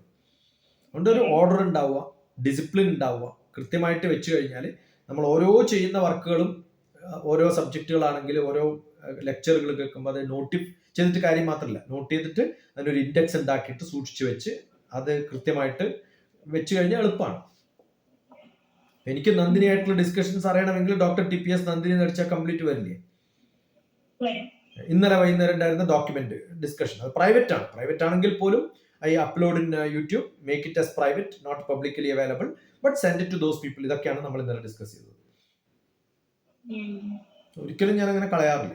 Documentation is most essential. അതല്ലെങ്കിൽ നമ്മൾ ചെയ്ത വർക്കൊക്കെ നഷ്ടപ്പെട്ടു. അതുപോലെ ബാക്കപ്പ്, പലർക്കും പറ്റുന്ന PhD ഒക്കെ എഴുതുന്ന സമയത്ത് ബാക്കപ്പ് ഉണ്ടാവില്ല. എപ്പോഴാ ഏതാ എഡിറ്റ് ചെയ്യുന്ന ഓർമ്മ ഉണ്ടാവില്ല. കാരണം ഒരു PhD ചെയ്യുന്നതിന് കുറെ വർക്ക് കൂടുന്ന സമയത്ത് the more and more you have to be disciplined. ഇപ്പൊ ചെറിയൊരു വീട് മാത്രമേ ഉള്ളെങ്കിൽ, ചെറിയൊരു പെട്ടി മാത്രമേ ഉള്ളൂ സാധനം വെക്കാന്ന് വെച്ചാല് അവിടെ മാത്രം തപ്പിയാൽ മതി. ഒരു 10 പെട്ടി ഉണ്ടെങ്കിലോ? അപ്പൊ you are expanding your no limit. ആ ലിമിറ്റ് എക്സ്പാൻഡ് ചെയ്യുമ്പോൾ you should become more disciplined. അതാണ് അത്യാവശ്യമായിട്ട് വേണ്ടത്. ഡോക്ടർ PhDക്ക് കയറിയ സമയത്ത് എനിക്ക് ഒരു ഭയങ്കര സീരിയസ് ആയിട്ട് ഒരു റിസർച്ചർ ആയ സമയത്ത് ഡോക്ടർക്ക് പേഴ്സണലി തോന്നിയ മാറ്റങ്ങൾ എന്താ? അതായത് ഡോക്ടറിൽ വന്നു ഡോക്ടർക്ക് ഫീൽ ചെയ്യില്ല ആ മാറ്റങ്ങൾ? അല്ല, എന്റെ ഗൈഡ് വളരെ സ്ട്രിക്റ്റ് ആയിരുന്നു. അയാള് ഡൈനാമിക് അല്ല, ഡൈനാമിക് ആയിരുന്നു. എപ്പോഴാ വഴക്ക് പറയാന്ന് പറയാൻ പറ്റില്ല. അപ്പൊ എപ്പോഴും അവൈലബിൾ ആണ്. അപ്പൊ ഞാനൊക്കെ രാവിലെ അദ്ദേഹം വരുന്നതിന് മുമ്പ് അദ്ദേഹത്തിന്റെ റൂം തുറന്ന്, അതൊക്കെ എന്റെ പണിയായിരുന്നു. ഞാനത് ഏറ്റെടുത്താണ്. എത്രയോ സ്റ്റുഡൻസ് ഉണ്ടായിരുന്നുണ്ടെങ്കിലും, പക്ഷെ എനിക്ക് ആഗ്രഹമായിരുന്നു അദ്ദേഹം വരുന്ന സമയത്ത് എനിക്ക് കാണണം. ദ വേ ഹി വാക്സ്, ആ ഒരു സ്പോണ്ടനിറ്റി ഉണ്ടാവും. അത് എന്റെ പ്രോബ്ലം അല്ലെങ്കിലും എനിക്ക് എല്ലാവരുടെയും പ്രോബ്ലം എനിക്ക് അറിയാമായിരുന്നു. അതുകൊണ്ടാണ് ഞാൻ PhD കഴിഞ്ഞിട്ട് ഞാൻ സ്പേസ് സയന്റിസ്റ്റ് ആയിട്ട് വർക്ക് ചെയ്യുന്ന കാലത്തും ഒരു പ്രാവശ്യം പോയപ്പോൾ അദ്ദേഹം ഏതോ സ്റ്റുഡന്റിന് അവരുടെ പ്രോബ്ലം എക്സ്പ്ലെയിൻ ചെയ്യാണ്. അപ്പൊ എനിക്ക് നേരിട്ട് കയറി പോകാനുള്ള അധികാരമുള്ള ഒരു സ്ഥലമായിരുന്നു. ചെല്ലാം പ്രണത ശിഷ്യന് ദേശീയെങ്കിൽ സ്ഥലം സമയം എന്നിവ നോക്കിടാതെ എന്ന് പറയുന്ന പോലെ വീട്ടിലടക്കം ഞാൻ പോകും. സാറ്റർഡേ സൺഡേ അടക്കം അദ്ദേഹത്തിന്റെ കൂടെയായിരുന്നു. ആ ഒരു എന്താണ് ഫ്രീഡം എനിക്കുണ്ടായിരുന്നു, ആ ഒരു ലവ് എനിക്കുണ്ടായിരുന്നു. Probably he loved me so much no. അതുകൊണ്ട് എനിക്ക് കയറി പോകാൻ പറ്റുമായിരുന്നു. അപ്പൊ തന്നെ ആ ചോക്കൻ്റെ എടുത്തിട്ട് റെസ്റ്റ് യു എക്സ്പ്ലെയിൻ എന്ന് പറഞ്ഞിട്ട് എന്റെ കയ്യിൽ ചോക്കേൽപ്പിക്കുകയാണ്. ആരുടെ ഒരു PhD പ്രോബ്ലം ആണ്. ഞാനത് വിട്ടിട്ട് കൊല്ലങ്ങൾ അത്രയായി. പക്ഷെ അദ്ദേഹത്തിന്റെ ഒരു കോൺഫിഡൻസ് ഉണ്ട്. എന്ത് കോൺഫിഡൻസോട് കൂടിയാണ് പറയുന്നത്? He knows that yes I can do it. ആ കോൺഫിഡൻസ് നമ്മുടെ വർക്ക് ചെയ്യുന്നവരുടെ ഗൈഡിൽ ഉണ്ടാക്കി എടുക്കുക എന്നുള്ളതാണ് നമ്മുടെ ഏറ്റവും വലിയ കഴിവ്. അപ്പോൾ ഏറ്റവും അത്യാവശ്യമായിട്ട് വേണ്ടത് ലേസി ആവാണ്ടിരിക്കുക എന്നുള്ളതാണ്. പലരുടെയും problem they are lazy, they think it is not my problem. ഞാൻ ഇതാണല്ലോ എന്റെ വർക്ക്, ഞാൻ ബാക്കി എന്തിനാ ശ്രദ്ധിക്കുന്നത്? അങ്ങനെയാണ് സെമിനാറുകൾ എന്തിനാ, ഈ ഡിപ്പാർട്ട്മെന്റൽ സെമിനാറുകൾ എന്തിനു വേണ്ടിയിട്ടാണ്? എല്ലാം അറിയാൻ വേണ്ടിയിട്ടല്ലേ.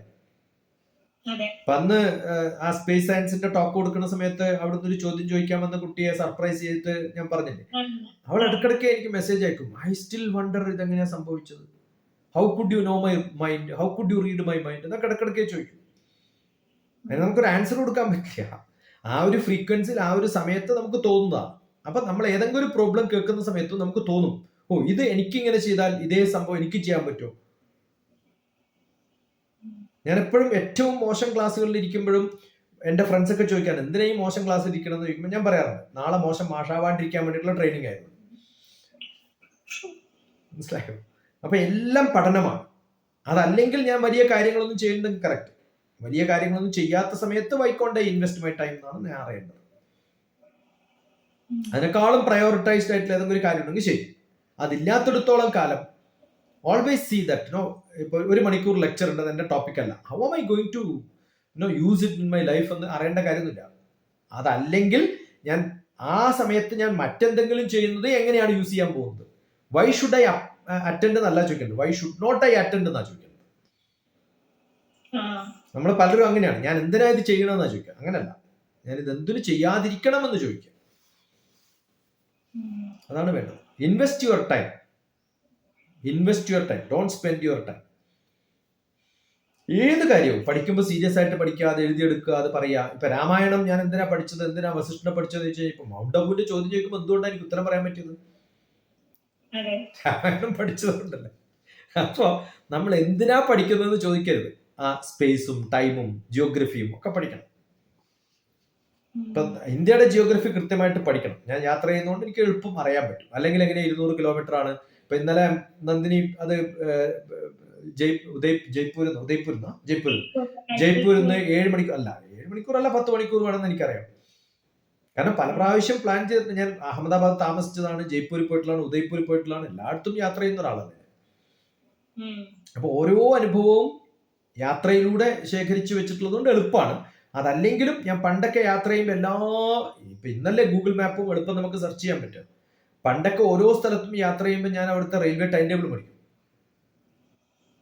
അങ്ങനെ ഇന്ത്യയുടെ full railway time table collect ചെയ്തിട്ടുള്ള ഒരാൾ ഞാനായിരിക്കും. നോർത്ത് ഈസ്റ്റ് ഫ്രണ്ടിയർ റെയിൽവേ എന്നൊക്കെ പറഞ്ഞിട്ടുണ്ട്. Northern railway, southern railway, south central railway. ഞാൻ എവിടെയൊക്കെ യാത്ര ചെയ്തിട്ടുണ്ടോ റെയിൽവേ സ്റ്റേഷനിൽ ആദ്യം പഠിക്കുന്ന അവിടുത്തെ ടൈം ടേബിളാണ്. എന്നിട്ട് ഓരോ സ്ഥലത്തും ഞാൻ യാത്ര ചെയ്യുമ്പോൾ അതിന്റെ ടൈം നോട്ട് ചെയ്ത് വെച്ച് ഏത് സ്റ്റേഷനിൽ എപ്പെത്തും. അപ്പൊ 10 മിനിറ്റ് ലേറ്റ് ആണെങ്കിൽ ഞാൻ ഉടനെ തന്നെ കമ്പ്യൂട്ട് ചെയ്യും, 10 മിനിറ്റ് അടുത്ത സ്റ്റേഷനിൽ 10 മിനിറ്റ് ലേറ്റ് ആണ്. അപ്പൊ അത് മേക്കപ്പ് ചെയ്തു. അത് പഠനമാണ്, അത് ജിയോഗ്രഫിയാണ്. ആ സമയം വെറുതെ ഇരുന്ന് സമയം കളയല്ല ചെയ്യുന്നത്. Yes, we observe but we also learn A bit. എല്ലാം പഠനത്തിന്റെ ഭാഗമാക്കി മാറ്റണം.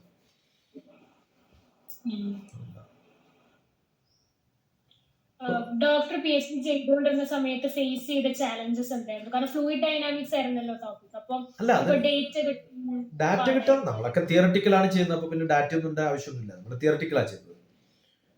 തിയറട്ടിക്കലിന് അന്നൊക്കെ ഉണ്ടായിരുന്നത് നമുക്ക് we don't get A journal, Indian institute of science പോകണം. പോകുന്ന സമയത്ത് കുറെ ബുക്ക് വോളിയംസ് കാണും, ഇതിൽ എന്താ ഉണ്ടാവുമെന്നൊന്നും അറിയില്ല, ആർക്കും ചോദിച്ചറിയില്ല. ഇന്നാണെങ്കിൽ എളുപ്പല്ലേ, നമ്മൾ ഗൂഗിൾ ചെയ്താൽ പടപടാന്ന് പറഞ്ഞ് വരുമല്ലോ. അന്ന് ആ കാലമല്ലല്ലോ. പിന്നെ അതിനേക്കാളും ചാലഞ്ചസ്, ചിലപ്പോൾ നമ്മുടെ ഗൈഡ് നമ്മളോട് മിസ്ബിഹേവ് ചെയ്തോ, അല്ലെങ്കിൽ അദ്ദേഹം നമ്മൾക്ക് പ്രയോറിറ്റി കൊടുത്തിട്ടില്ല, മറ്റൊരാൾക്ക് പ്രയോറിറ്റി കൊടുത്തു, അതാണ് ബെസ്റ്റ് സ്റ്റുഡന്റ്, ഞാനല്ല. ഇങ്ങനെ കുറെ ദുഃഖങ്ങൾ ഉണ്ടാവും. പിന്നെ ഒരു ഫ്രൈഡേ വീട്ടിൽ പോകണമെന്ന് ആഗ്രഹം ഉണ്ടാവും. ചോദിച്ചാൽ സമ്മതിക്കോ, ചോദിച്ചിട്ടില്ലെങ്കിൽ എന്താ പറയാ, ചോദിച്ചിട്ട് വേണ്ടാന്ന് പറഞ്ഞാലുള്ള മനസ്താപം, വിഷമം. അങ്ങനെ ഓരോ ദിവസവും പ്രോബ്ലംസ് ഉണ്ടാവും. അതൊക്കെ ഇത് വളരെ സിമ്പിൾ ആണ്. When we have A large aim, ജീവിതത്തിൽ വളരെ ലാർജ് ആണെങ്കിൽ ചെറിയ പ്രോബ്ലംസ് ഒന്നും നമ്മൾ ഓർമ്മയിലും അങ്ങനെ ഓർമ്മിക്കാറില്ല ഞാൻ. കാരണം everyday there are problems, new problems വരണം എന്ന് ആഗ്രഹിക്കുന്ന ഒരാളാണ്. അങ്ങനെ പ്രോബ്ലം ഇല്ലാണ്ടിരിക്കുന്ന ഒരു ജീവിതം അല്ല വേണ്ടത്. There has to be lot of new challenges, new problems, new avenues. അപ്പൊ പഴയ സംഭവങ്ങളെ കുറിച്ചൊക്കെ ചോദിച്ചാൽ ചിലപ്പോൾ എന്റെ ഓർമ്മയിലൊന്നും ഉണ്ടാവില്ല. I don't care, that's gone, dead and gone. ഇപ്പൊ രാവിലെ ഞാൻ PhD ചെയ്യുന്ന കാലത്ത് പോലും അവിടെയുള്ള എഞ്ചിനീയറിംഗ് സ്റ്റുഡൻസിന് രാവിലെ ഞാൻ എന്റെ റൂമിൽ മാത്സ് ട്യൂഷൻ എടുക്കുമായിരുന്നു. അത് ഫ്രീ ആയിട്ട്, കാശ് കൊടുത്തിട്ടല്ല. കാരണം എന്റെ മാത്സ് ഒന്നും കൂടി ഷാർപ്പറാവും.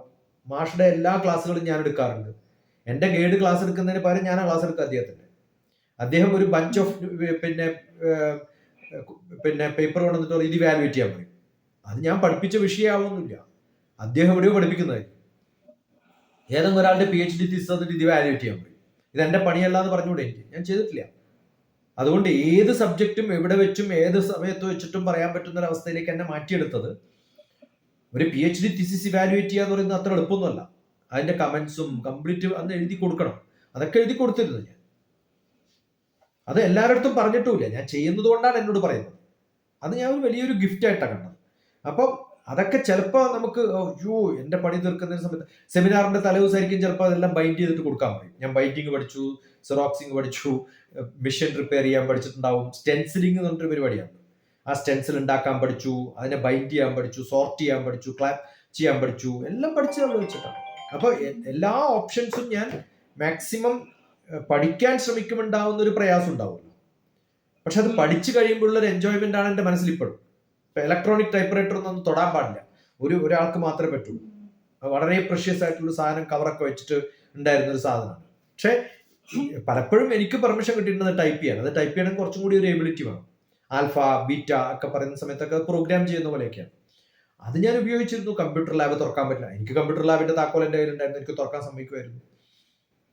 അപ്പൊ അത് അന്ന് കമ്പ്യൂട്ടർ നോക്കും, പഠിക്കും, റിപ്പയർ ചെയ്യാൻ നോക്കുക. എല്ലാ സംഭവങ്ങളിലും നമ്മൾ ഇടപെടുമ്പോഴാണ് പഠിക്കുക. ചിലപ്പോൾ മിസ്റ്റേക്ക് പറ്റുമ്പോൾ വഴക്ക് പറയും, വഴക്ക് കേൾക്കാം, എന്താ കേട്ടാത്ത കുഴപ്പം. അങ്ങനല്ലേ നമ്മൾ പഠിച്ചിരിക്കുന്നത് ചെറുപ്പത്തിലെ. അപ്പൊ ആ ഒരു എബിലിറ്റി ഉണ്ടെങ്കിൽ എനിക്ക് തോന്നുന്നു പഠിക്കുക എന്നുള്ളതാണ് അതിന്റെ ചെറിയ ചെറിയ ബുദ്ധിമുട്ടുകളൊന്നും ഒരു പ്രശ്നമായിട്ട് കണ്ടിട്ടുള്ള ഒരാളല്ല ഞാൻ.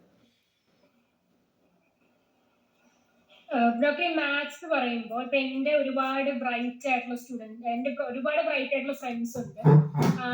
അവരൊക്കെ മാത്സ് ഇപ്പൊ BSc കഴിഞ്ഞിട്ട് അല്ലെങ്കിൽ MSc കഴിഞ്ഞിട്ട്, മിക്കവരും BSc കഴിഞ്ഞിട്ട്, കുറച്ച് ആൾക്കാർ MSc കഴിഞ്ഞിട്ട് അവർക്ക് മാത്സ് കണ്ടിന്യൂസ് ആയിട്ട് പെർസ്യൂ ലൈക്ക് ഹയർ ഗ്രാജുവേഷൻസിലേക്ക് പെർസ്യൂ ചെയ്യാൻ പറ്റാഞ്ഞതിന്റെ ഒരു കാരണം മാത്സും ഫിസിക്സും തമ്മിലുള്ള ഒരു റിലേഷൻ അറിയാതിരുന്നുണ്ട്. അതായത് നമ്മൾ സ്കൂളിലൊക്കെ പഠിക്കുമ്പോൾ ഫിസിക്സ് ടീച്ചേഴ്സ് കൃത്യമായിട്ട് ഫിസിക്സ് അറിയാൻ മാത്സ് വേണം എന്ന് പറയും. പക്ഷെ മാത്സ് ടീച്ചേഴ്സ് എപ്പോഴും മാത്സ് ഡിഫറെന്റാ, ഫിസിക്സ് ഡിഫറെന്റ്, അപ്പൊ ഫിസിക്സ് ഇല്ലെങ്കിലും മാത്സ് പറ്റും എന്ന് പറയും. പക്ഷെ BSc ഒരു 3rd ഇയർ തൊട്ടിട്ട് അങ്ങനെ ആവാറില്ല. അപ്പോ ഇപ്പൊ ഡോക്ടറെ സംബന്ധിച്ചിടത്തോളം അങ്ങനെ ആ ഒരു, അതായത് ഫിസിക്സും മാത്സും ഈക്വലി ഹാൻഡിൽ ചെയ്യാൻ പറ്റും. നമുക്കിപ്പം നന്ദിനിക്ക് ചോദിക്കാൻ പറ്റുന്ന ചോദ്യങ്ങള് മനസ്സിൽ എവിടെയോ ഉണ്ട്. അത് എന്നോട് ചോദിക്കണമെങ്കിൽ മലയാളം എന്നൊരു ലാംഗ്വേജ് ഉപയോഗിച്ചു, ഇംഗ്ലീഷ് എന്ന ലാംഗ്വേജ് അടക്കം ഉപയോഗിച്ചു. ഈ 2 ലാംഗ്വേജുകളും പൂർണ്ണമായിട്ട് ഉപയോഗിക്കാൻ പറ്റുന്ന വൊക്കാബുലറിക്ക് അറിയുന്നതുകൊണ്ടല്ലേ ചോദിക്കാൻ പറ്റിയത്. So what is mathematics? Mathematics is a language. ആ ലാംഗ്വേജ് ഇല്ലെങ്കിൽ ഞാൻ ഫിസിക്സ് എങ്ങനെയാ ബാക്കിയുള്ളവർക്ക് പറഞ്ഞു കൊടുക്കാം? മാത്തമാറ്റിക്സ് ഇല്ലാതെ ഫിസിക്സ് പറയാൻ പറ്റുമോ എനിക്ക് ആരോടെങ്കിലും? ഇല്ല, പറ്റില്ല. ഇക്വേഷൻ എന്നുള്ള വാക്ക് കെമിസ്ട്രി ആയാലും ഫിസിക്സ് മാത്രമൊന്നുമല്ല, സോഷ്യൽ സയൻസ് ആയാലും അതും സയൻസ് ആണ്. എനിക്ക് പൊളിറ്റിക്സ് പറയണമെങ്കിൽ ഞാൻ എണ്ണം പറയണ്ടേ, സ്റ്റാറ്റിസ്റ്റിക്സ് പറയണ്ടേ, കഴിഞ്ഞ പ്രാവശ്യത്തെ വോട്ടിംഗ് ഇതായിരുന്നു, ഈ പ്രാവശ്യത്തെ വോട്ടിംഗ് ഇതാന്ന് പറയണ്ടേ. ഓരോ സബ്ജക്റ്റുകളും ഞാൻ ബാക്കിയുള്ളവരോട് പറയുമ്പോൾ നോർമൽ കമ്മ്യൂണിക്കേഷന് ഏതുപോലെയാണോ ഇംഗ്ലീഷും മദർ ടങ്ങും ഒക്കെ ഞാൻ ഉപയോഗിക്കുന്നത്, അതുപോലെ ഏത് വിഷയം പഠിക്കാനും എനിക്ക് അത്യാവശ്യമായിട്ടുള്ള ലാംഗ്വേജ് ആണ് മാത്തമാറ്റിക്സ്. പലരും എല്ലാത്തിലും തോറ്റുപോകുന്നു. കമ്പ്യൂട്ടർ സയൻസ് മാത്തമാറ്റിക്സ് ഇല്ലാണ്ട് എങ്ങനെ ചെയ്യാം? ഫുഡ് സയൻസ് മാത്തമാറ്റിക്സ് ഇല്ലാണ്ട് എങ്ങനെ ചെയ്യാം? അളക്കണ്ടേ, അളന്നിട്ടല്ലേ ചായ വെക്കുന്നത്. മാത്തമാറ്റിക്സ് ഇല്ലാണ്ട് ചായ വെക്കുന്നതല്ലേ ചായ ചിലപ്പോൾ നന്നാവാത്തത്. മാത്തമാറ്റിക്സ് അറിയുന്ന ഒരാൾക്ക് ചായ വെക്കുന്ന സമയത്ത് അതിന്റെ റേഷ്യോ കറക്റ്റായിട്ട് അറിയാം. ഇത് നമ്മൾ ബാക്കിയുള്ളവർക്ക് പറഞ്ഞു കൊടുക്കുമ്പോൾ എനിക്ക് ചെയ്യാൻ പറ്റും. ബാക്കിയുള്ളവർക്ക് പറഞ്ഞു കൊടുക്കുമ്പോൾ ഞാൻ ഇത്ര ചായപ്പൊടി ഇടണം എന്ന് പറയണ്ടേ, ഇത്ര അങ്ങോട്ട് ഇട്ടാൽ മതി എന്ന് പറഞ്ഞാൽ ഇത്ര അങ്ങോട്ട് പറയും കൃത്യമായിട്ടെന്ന് ഞാൻ പറയാറില്ല. അത് കൃത്യമായിട്ട് പറയണമെങ്കിൽ എനിക്കൊരു അളവ് വേണ്ടേ? ആ അളവ് എന്ന് പറയുന്നത് മെഷർ ഈസ് മാത്തമാറ്റിക്സ്. അപ്പോൾ നമ്മളെ ഫിസിക്സ് ആയാലും മാത്സ് ആയാലും കെമിസ്ട്രി ആയാലും ബയോളജി ആയാലും മെഡിസിൻ ആയാലും ഏത് സബ്ജക്റ്റ് ആയാലും സോഷ്യൽ സയൻസ് ആയാലും ഏതുപോലെയാണോ English language important to express my ideas, ഏത് വിഷയവും എനിക്ക് എക്സ്പ്രസ് ചെയ്യണമെങ്കിൽ എനിക്ക് മാത്തമാറ്റിക്സ് അത്യാവശ്യമാണ്. അപ്പം mathematics is a language of knowledge എന്നാണ് ഞാൻ പറയുന്നത്. അത് മാത്സ് അറിയാണ്ടിരുന്നു കഴിഞ്ഞാൽ ഓരോ ലെവലിൽ അറിയുമ്പോൾ അത് ഡീൽ ചെയ്യാൻ പറ്റും. ഇപ്പം എക്കണോമിക്സ് പഠിക്കണമെങ്കിൽ മാത്സ് വേണ്ടേ, ബിസിനസ് മാനേജ്മെന്റ് മാത്സ് വേണ്ടേ, അക്കൗണ്ടൻസി പഠിക്കണമെങ്കിൽ മാത്സ് വേണ്ടേ, ബിസിനസ് ചെയ്യാൻ മാത്സ് വേണ്ടേ, എല്ലാത്തിനും മാത്തമാറ്റിക്സ് വേണം. അപ്പോൾ മാത്തമാറ്റിക്സ് ഇല്ലാതെ അപ്പൊ മാത്സ് പഠിക്കുന്ന ആളെ സംബന്ധിച്ചിടത്തോളം അവര് ചെയ്യുന്ന ആപ്ലിക്കേഷൻ ഫിസിക്സിലാവുന്നത് എന്തുകൊണ്ടാണ്? അത് എന്തുകൊണ്ടാന്ന് ചോദിച്ചാൽ ഫിസിക്സ് ആണ് കുറച്ചും കൂടി നേച്ചറുമായിട്ട് ബന്ധപ്പെട്ടുള്ളത്. കെമിസ്ട്രി അത് അങ്ങനെ ആവണമെന്നില്ല. ഇപ്പൊ നമ്മൾ സ്റ്റാറ്റിസ്റ്റിക്സ് പഠിക്കുന്ന സമയത്ത് a bunch of cards which can be അങ്ങനെയല്ലേ പഠിക്കുക. അത് കാർഡ്സ് അറിഞ്ഞാലേ സ്റ്റാറ്റിസ്റ്റിക്സ് പഠിക്കാൻ പറ്റുള്ളൂ എന്ന് പറയില്ല. അങ്ങനെയില്ല. എ സെറ്റ് എന്ന് പറഞ്ഞിട്ട് ഞാൻ പറയുന്ന സമയത്ത് സെറ്റ് ഓഫ് പീപ്പിൾ എന്നൊക്കെ പറഞ്ഞിട്ടല്ലേ പഠിക്കുക. അപ്പോൾ സോഷ്യൽ സയൻസും വരും. നമ്മുടെ ബേസിക് മാത്തമാറ്റിക്സ് എന്ന് പറയുന്നത് ആണ് തുടങ്ങുന്നത് മാത്രം. പക്ഷെ മാത്സും കെമിസ്ട്രി എവിടെയാണ് difference? Maths and chemistry same, maths and physics same. Graph theory എന്ന് പറയുന്നത് ഇപ്പൊ ഞാനിപ്പോ സ്ട്രക്ചർ പഠിക്കുന്നു ആറ്റത്തിന്റെ, അല്ലെങ്കിൽ ഒരു കോമ്പൗണ്ടിന്റെ സ്ട്രക്ചർ പഠിക്കുന്നു, ആൽഫ കോമ്പൗണ്ട് എന്നൊക്കെ പറഞ്ഞിട്ടല്ലേ പഠിക്കുക. അതിന്റെ എങ്ങനെയാണോ എലമെന്റ്സ് ഡിസ്ട്രിബ്യൂട്ട് ചെയ്യപ്പെട്ടിട്ടുള്ളത് അതിനനുസരിച്ചിട്ടാണ് ഞാൻ പഠിക്കുക. സോ കെമിസ്ട്രി പഠിക്കാനും മാത്സ് വേണം. ഗ്രാഫ് തിയറി ഇല്ലാണ്ട് എങ്ങനെയാ കെമിക്കൽ ബോണ്ടേജിനെ കുറിച്ച് പഠിക്കുക? ഗ്രാഫ് തിയറിയാണ്. അപ്പൊ ഗ്രാഫ് തിയറി പഠിക്കുന്ന ഒരു മാത്തമാറ്റിക്സ് സ്റ്റുഡന്റ് അതും അറിഞ്ഞിരിക്കണം. അത് അറിയണമെന്നില്ല, കാരണം അയാൾക്ക് ലാംഗ്വേജേ അറിയുള്ളൂ, അയാൾ ക്രിയേറ്റീവ് അല്ല. എനിക്ക് ലാംഗ്വേജ് അറിയുന്ന എല്ലാവരും കവിത എഴുതണമെന്നുണ്ടോ? കവിത എഴുതണമെങ്കിൽ ലാംഗ്വേജ് അറിയണമെന്നല്ലേ പറയുന്നത്.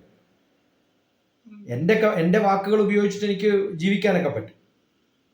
പക്ഷെ കവിത എഴുതണമെങ്കിൽ കുറച്ചും കൂടി ഒരു സിമിലി എടുക്കാനും കുറച്ചും കൂടി ജനറൽ നോളജും അതിനനുസരിച്ച് നമ്മുടെ ക്രിയാത്മകത മാറുമല്ലോ. അപ്പൊ ഓരോ വിഷയങ്ങളും പഠിക്കാൻ മാത്തമാറ്റിക്സ് വേണമെന്ന് ചോദിച്ചു കഴിഞ്ഞാൽ ആ ലിമിറ്റിൽ അത് മതി. ഇപ്പൊ സോഷ്യൽ സയൻസ് പഠിക്കാനുള്ള മാത്സ് പോരാ ഫിസിക്സ് പഠിക്കാൻ. മെക്കാനിക്കൽ എഞ്ചിനീയറിംഗ് പഠിക്കുന്ന സമയത്ത് എനിക്ക് കുറച്ചും കൂടി അറിയണം, കാൽക്കുലസും കൂടി അറിയണം. അതേസമയത്ത് സിവിൽ എഞ്ചിനീയറിംഗ് പഠിക്കുന്ന സമയത്ത് ട്രിഗണോമെട്രി അറിഞ്ഞാൽ മതി. ട്രിഗണോമെട്രിയിലുള്ള കുറച്ച് കാൽക്കുലസും കൂടി മതി. അങ്ങനെ ഓരോ വിഷയത്തിനും ഇപ്പൊ കമ്പ്യൂട്ടർ സയൻസ് പഠിക്കണമെങ്കിൽ ഏറ്റവും കൂടുതൽ ആൾജിബ്ര ഒക്കെയാണ് ആവശ്യം, സ്റ്റാറ്റിസ്റ്റിക്സ് ആണ് ആവശ്യം വരിക. ബൈനറി നമ്പർ ഒക്കെ അറിയാത്തവന് അത് ചെയ്യാൻ പറ്റും. മെക്കാനിക്സ് പഠിക്കുന്നവന് ബൈനറി നമ്പർ അറിയണമെന്നില്ല. അപ്പോൾ നമ്മൾ ഉപയോഗിക്കുന്ന വൊക്കാബുലറികൾ, നമ്മൾ അറിയേണ്ട ഗ്രാമറുകൾ, അതിനനുസരിച്ചിട്ടുള്ള മാത്തമാറ്റിക്സ് അറിഞ്ഞാൽ ആ സബ്ജക്റ്റിൽ നമുക്ക് എക്സ്പെർട്ട് ആവാം. അതുകൊണ്ടാണ് എൻ്റെ അടുത്ത് വരുന്ന കുട്ടികളോട് ഞാൻ ചോദിക്കുക, നിങ്ങൾക്ക് ഏതാ വിഷയം? ഈ വിഷയം ഇഷ്ടമാണ്, ആ വിഷയം ഈ വിഷയം ഇഷ്ടമാണ്, ആ വിഷയം ഈ വിഷയം ഇഷ്ടമാണ്. അപ്പൊ ഞാൻ അതിന്റെ ഒരു യൂണിയൻ എടുത്തിട്ടാണ് നിങ്ങൾക്ക് ഇതാണ് നല്ലതെന്ന് പറയുന്നത്.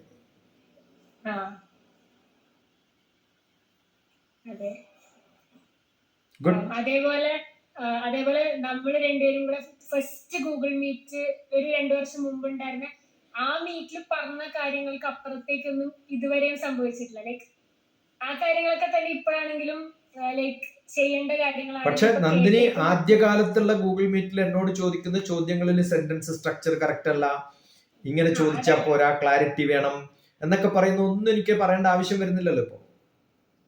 പക്ഷെ ഡോക്ടർ പറഞ്ഞ ആ കാര്യങ്ങൾ തന്നെയാണ് ഇപ്പോഴും. അത് കറക്റ്റ്. പക്ഷെ നന്ദിനിയുടെ ചോദ്യങ്ങളിലുള്ള clarity makes it simple for me. അന്നൊക്കെ ഞാൻ ചെയ്തിരുന്നത് ആ ചോദ്യങ്ങൾ ചോദിക്കുന്നതിന് ക്ലാരിറ്റി, എത്രയോ വഴക്ക് പറഞ്ഞിട്ടുണ്ട്, കരയിച്ചിട്ടില്ലേ അല്ലേ? ഒക്കെ അതിന്റെ ഭാഗമാണ്. അപ്പൊ നല്ല കുട്ടിയായി മാറി, സന്തോഷം. നല്ല കുട്ടിയായി മാറിയിട്ടുണ്ടെങ്കിൽ തീർന്നില്ലേ? അങ്ങനെ ഞാൻ വിശ്വസിക്കുന്നു. അല്ല, പാരന്റ്സ് ഒക്കെ ഹാപ്പി അല്ലേ? അവരും പ്രതീക്ഷിച്ചിട്ടേ ഉണ്ടായിരുന്നില്ല. അപ്പൊ ഞാൻ പറഞ്ഞില്ലേ, എനിക്ക് പ്രതീക്ഷ ഉണ്ട് നിന്നില്, അല്ലെങ്കിൽ ഞാൻ ടൈം ഇൻവെസ്റ്റ് ചെയ്യില്ല. എത്രയോ കുട്ടികളെ ഞാൻ റിജക്ട് ചെയ്യുന്നുണ്ട്, വളരെ കുറച്ച് കുട്ടികളെ ഞാൻ അക്സെപ്റ്റ് ചെയ്യാറുണ്ട്. ഡോക്ടർക്ക് മാത്രമേ പ്രതീക്ഷ ഉണ്ടായിരുന്നുള്ളൂ. അല്ല, താൻ തന്നെ ഇൻട്രൊഡ്യൂസ് ചെയ്തിട്ടുള്ള കുട്ടികളെ ഞാൻ റിജക്ട് ചെയ്തിട്ടില്ലേ? തന്റെ മുന്നിൽ വെച്ചിട്ട് തന്നെ ഞാൻ റിജക്ട് ചെയ്തിട്ടില്ല. ഇനി എന്നെ കാണരുത്, പറയണ്ട, മിണ്ടണ്ട എന്നൊക്കെ പറഞ്ഞിട്ടുള്ള കുട്ടികളുണ്ടാവും.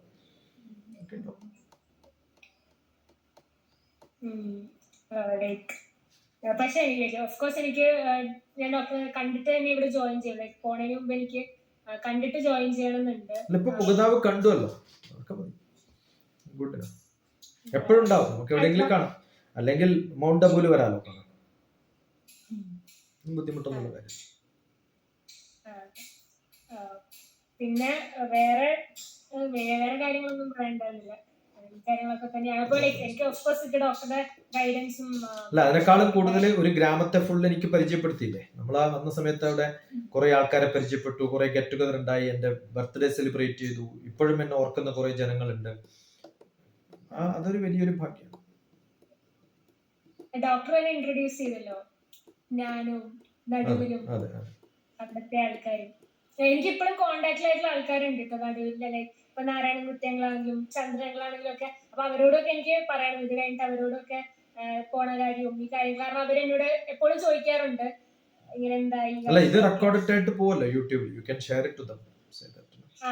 ഷെയർ ചെയ്യണം. അപ്പൊ ഡോക്ടർ ഇപ്പോ കണ്ണൂര് വരുവാണെങ്കിൽ അവരെയും കൂടെ കാണാമല്ലോ എന്ന് ഞാൻ ഉണ്ടാവില്ല, വിചാരിച്ചു. ഞാൻ നാട്ടിലുള്ള ഇപ്പൊ ഷെഡ്യൂൾ ഇല്ല എനിക്ക്. ഇയാളിപ്പം ഡിസംബർ ഫസ്റ്റ് വീക്ക് ആകുമ്പോ പോവല്ലോ.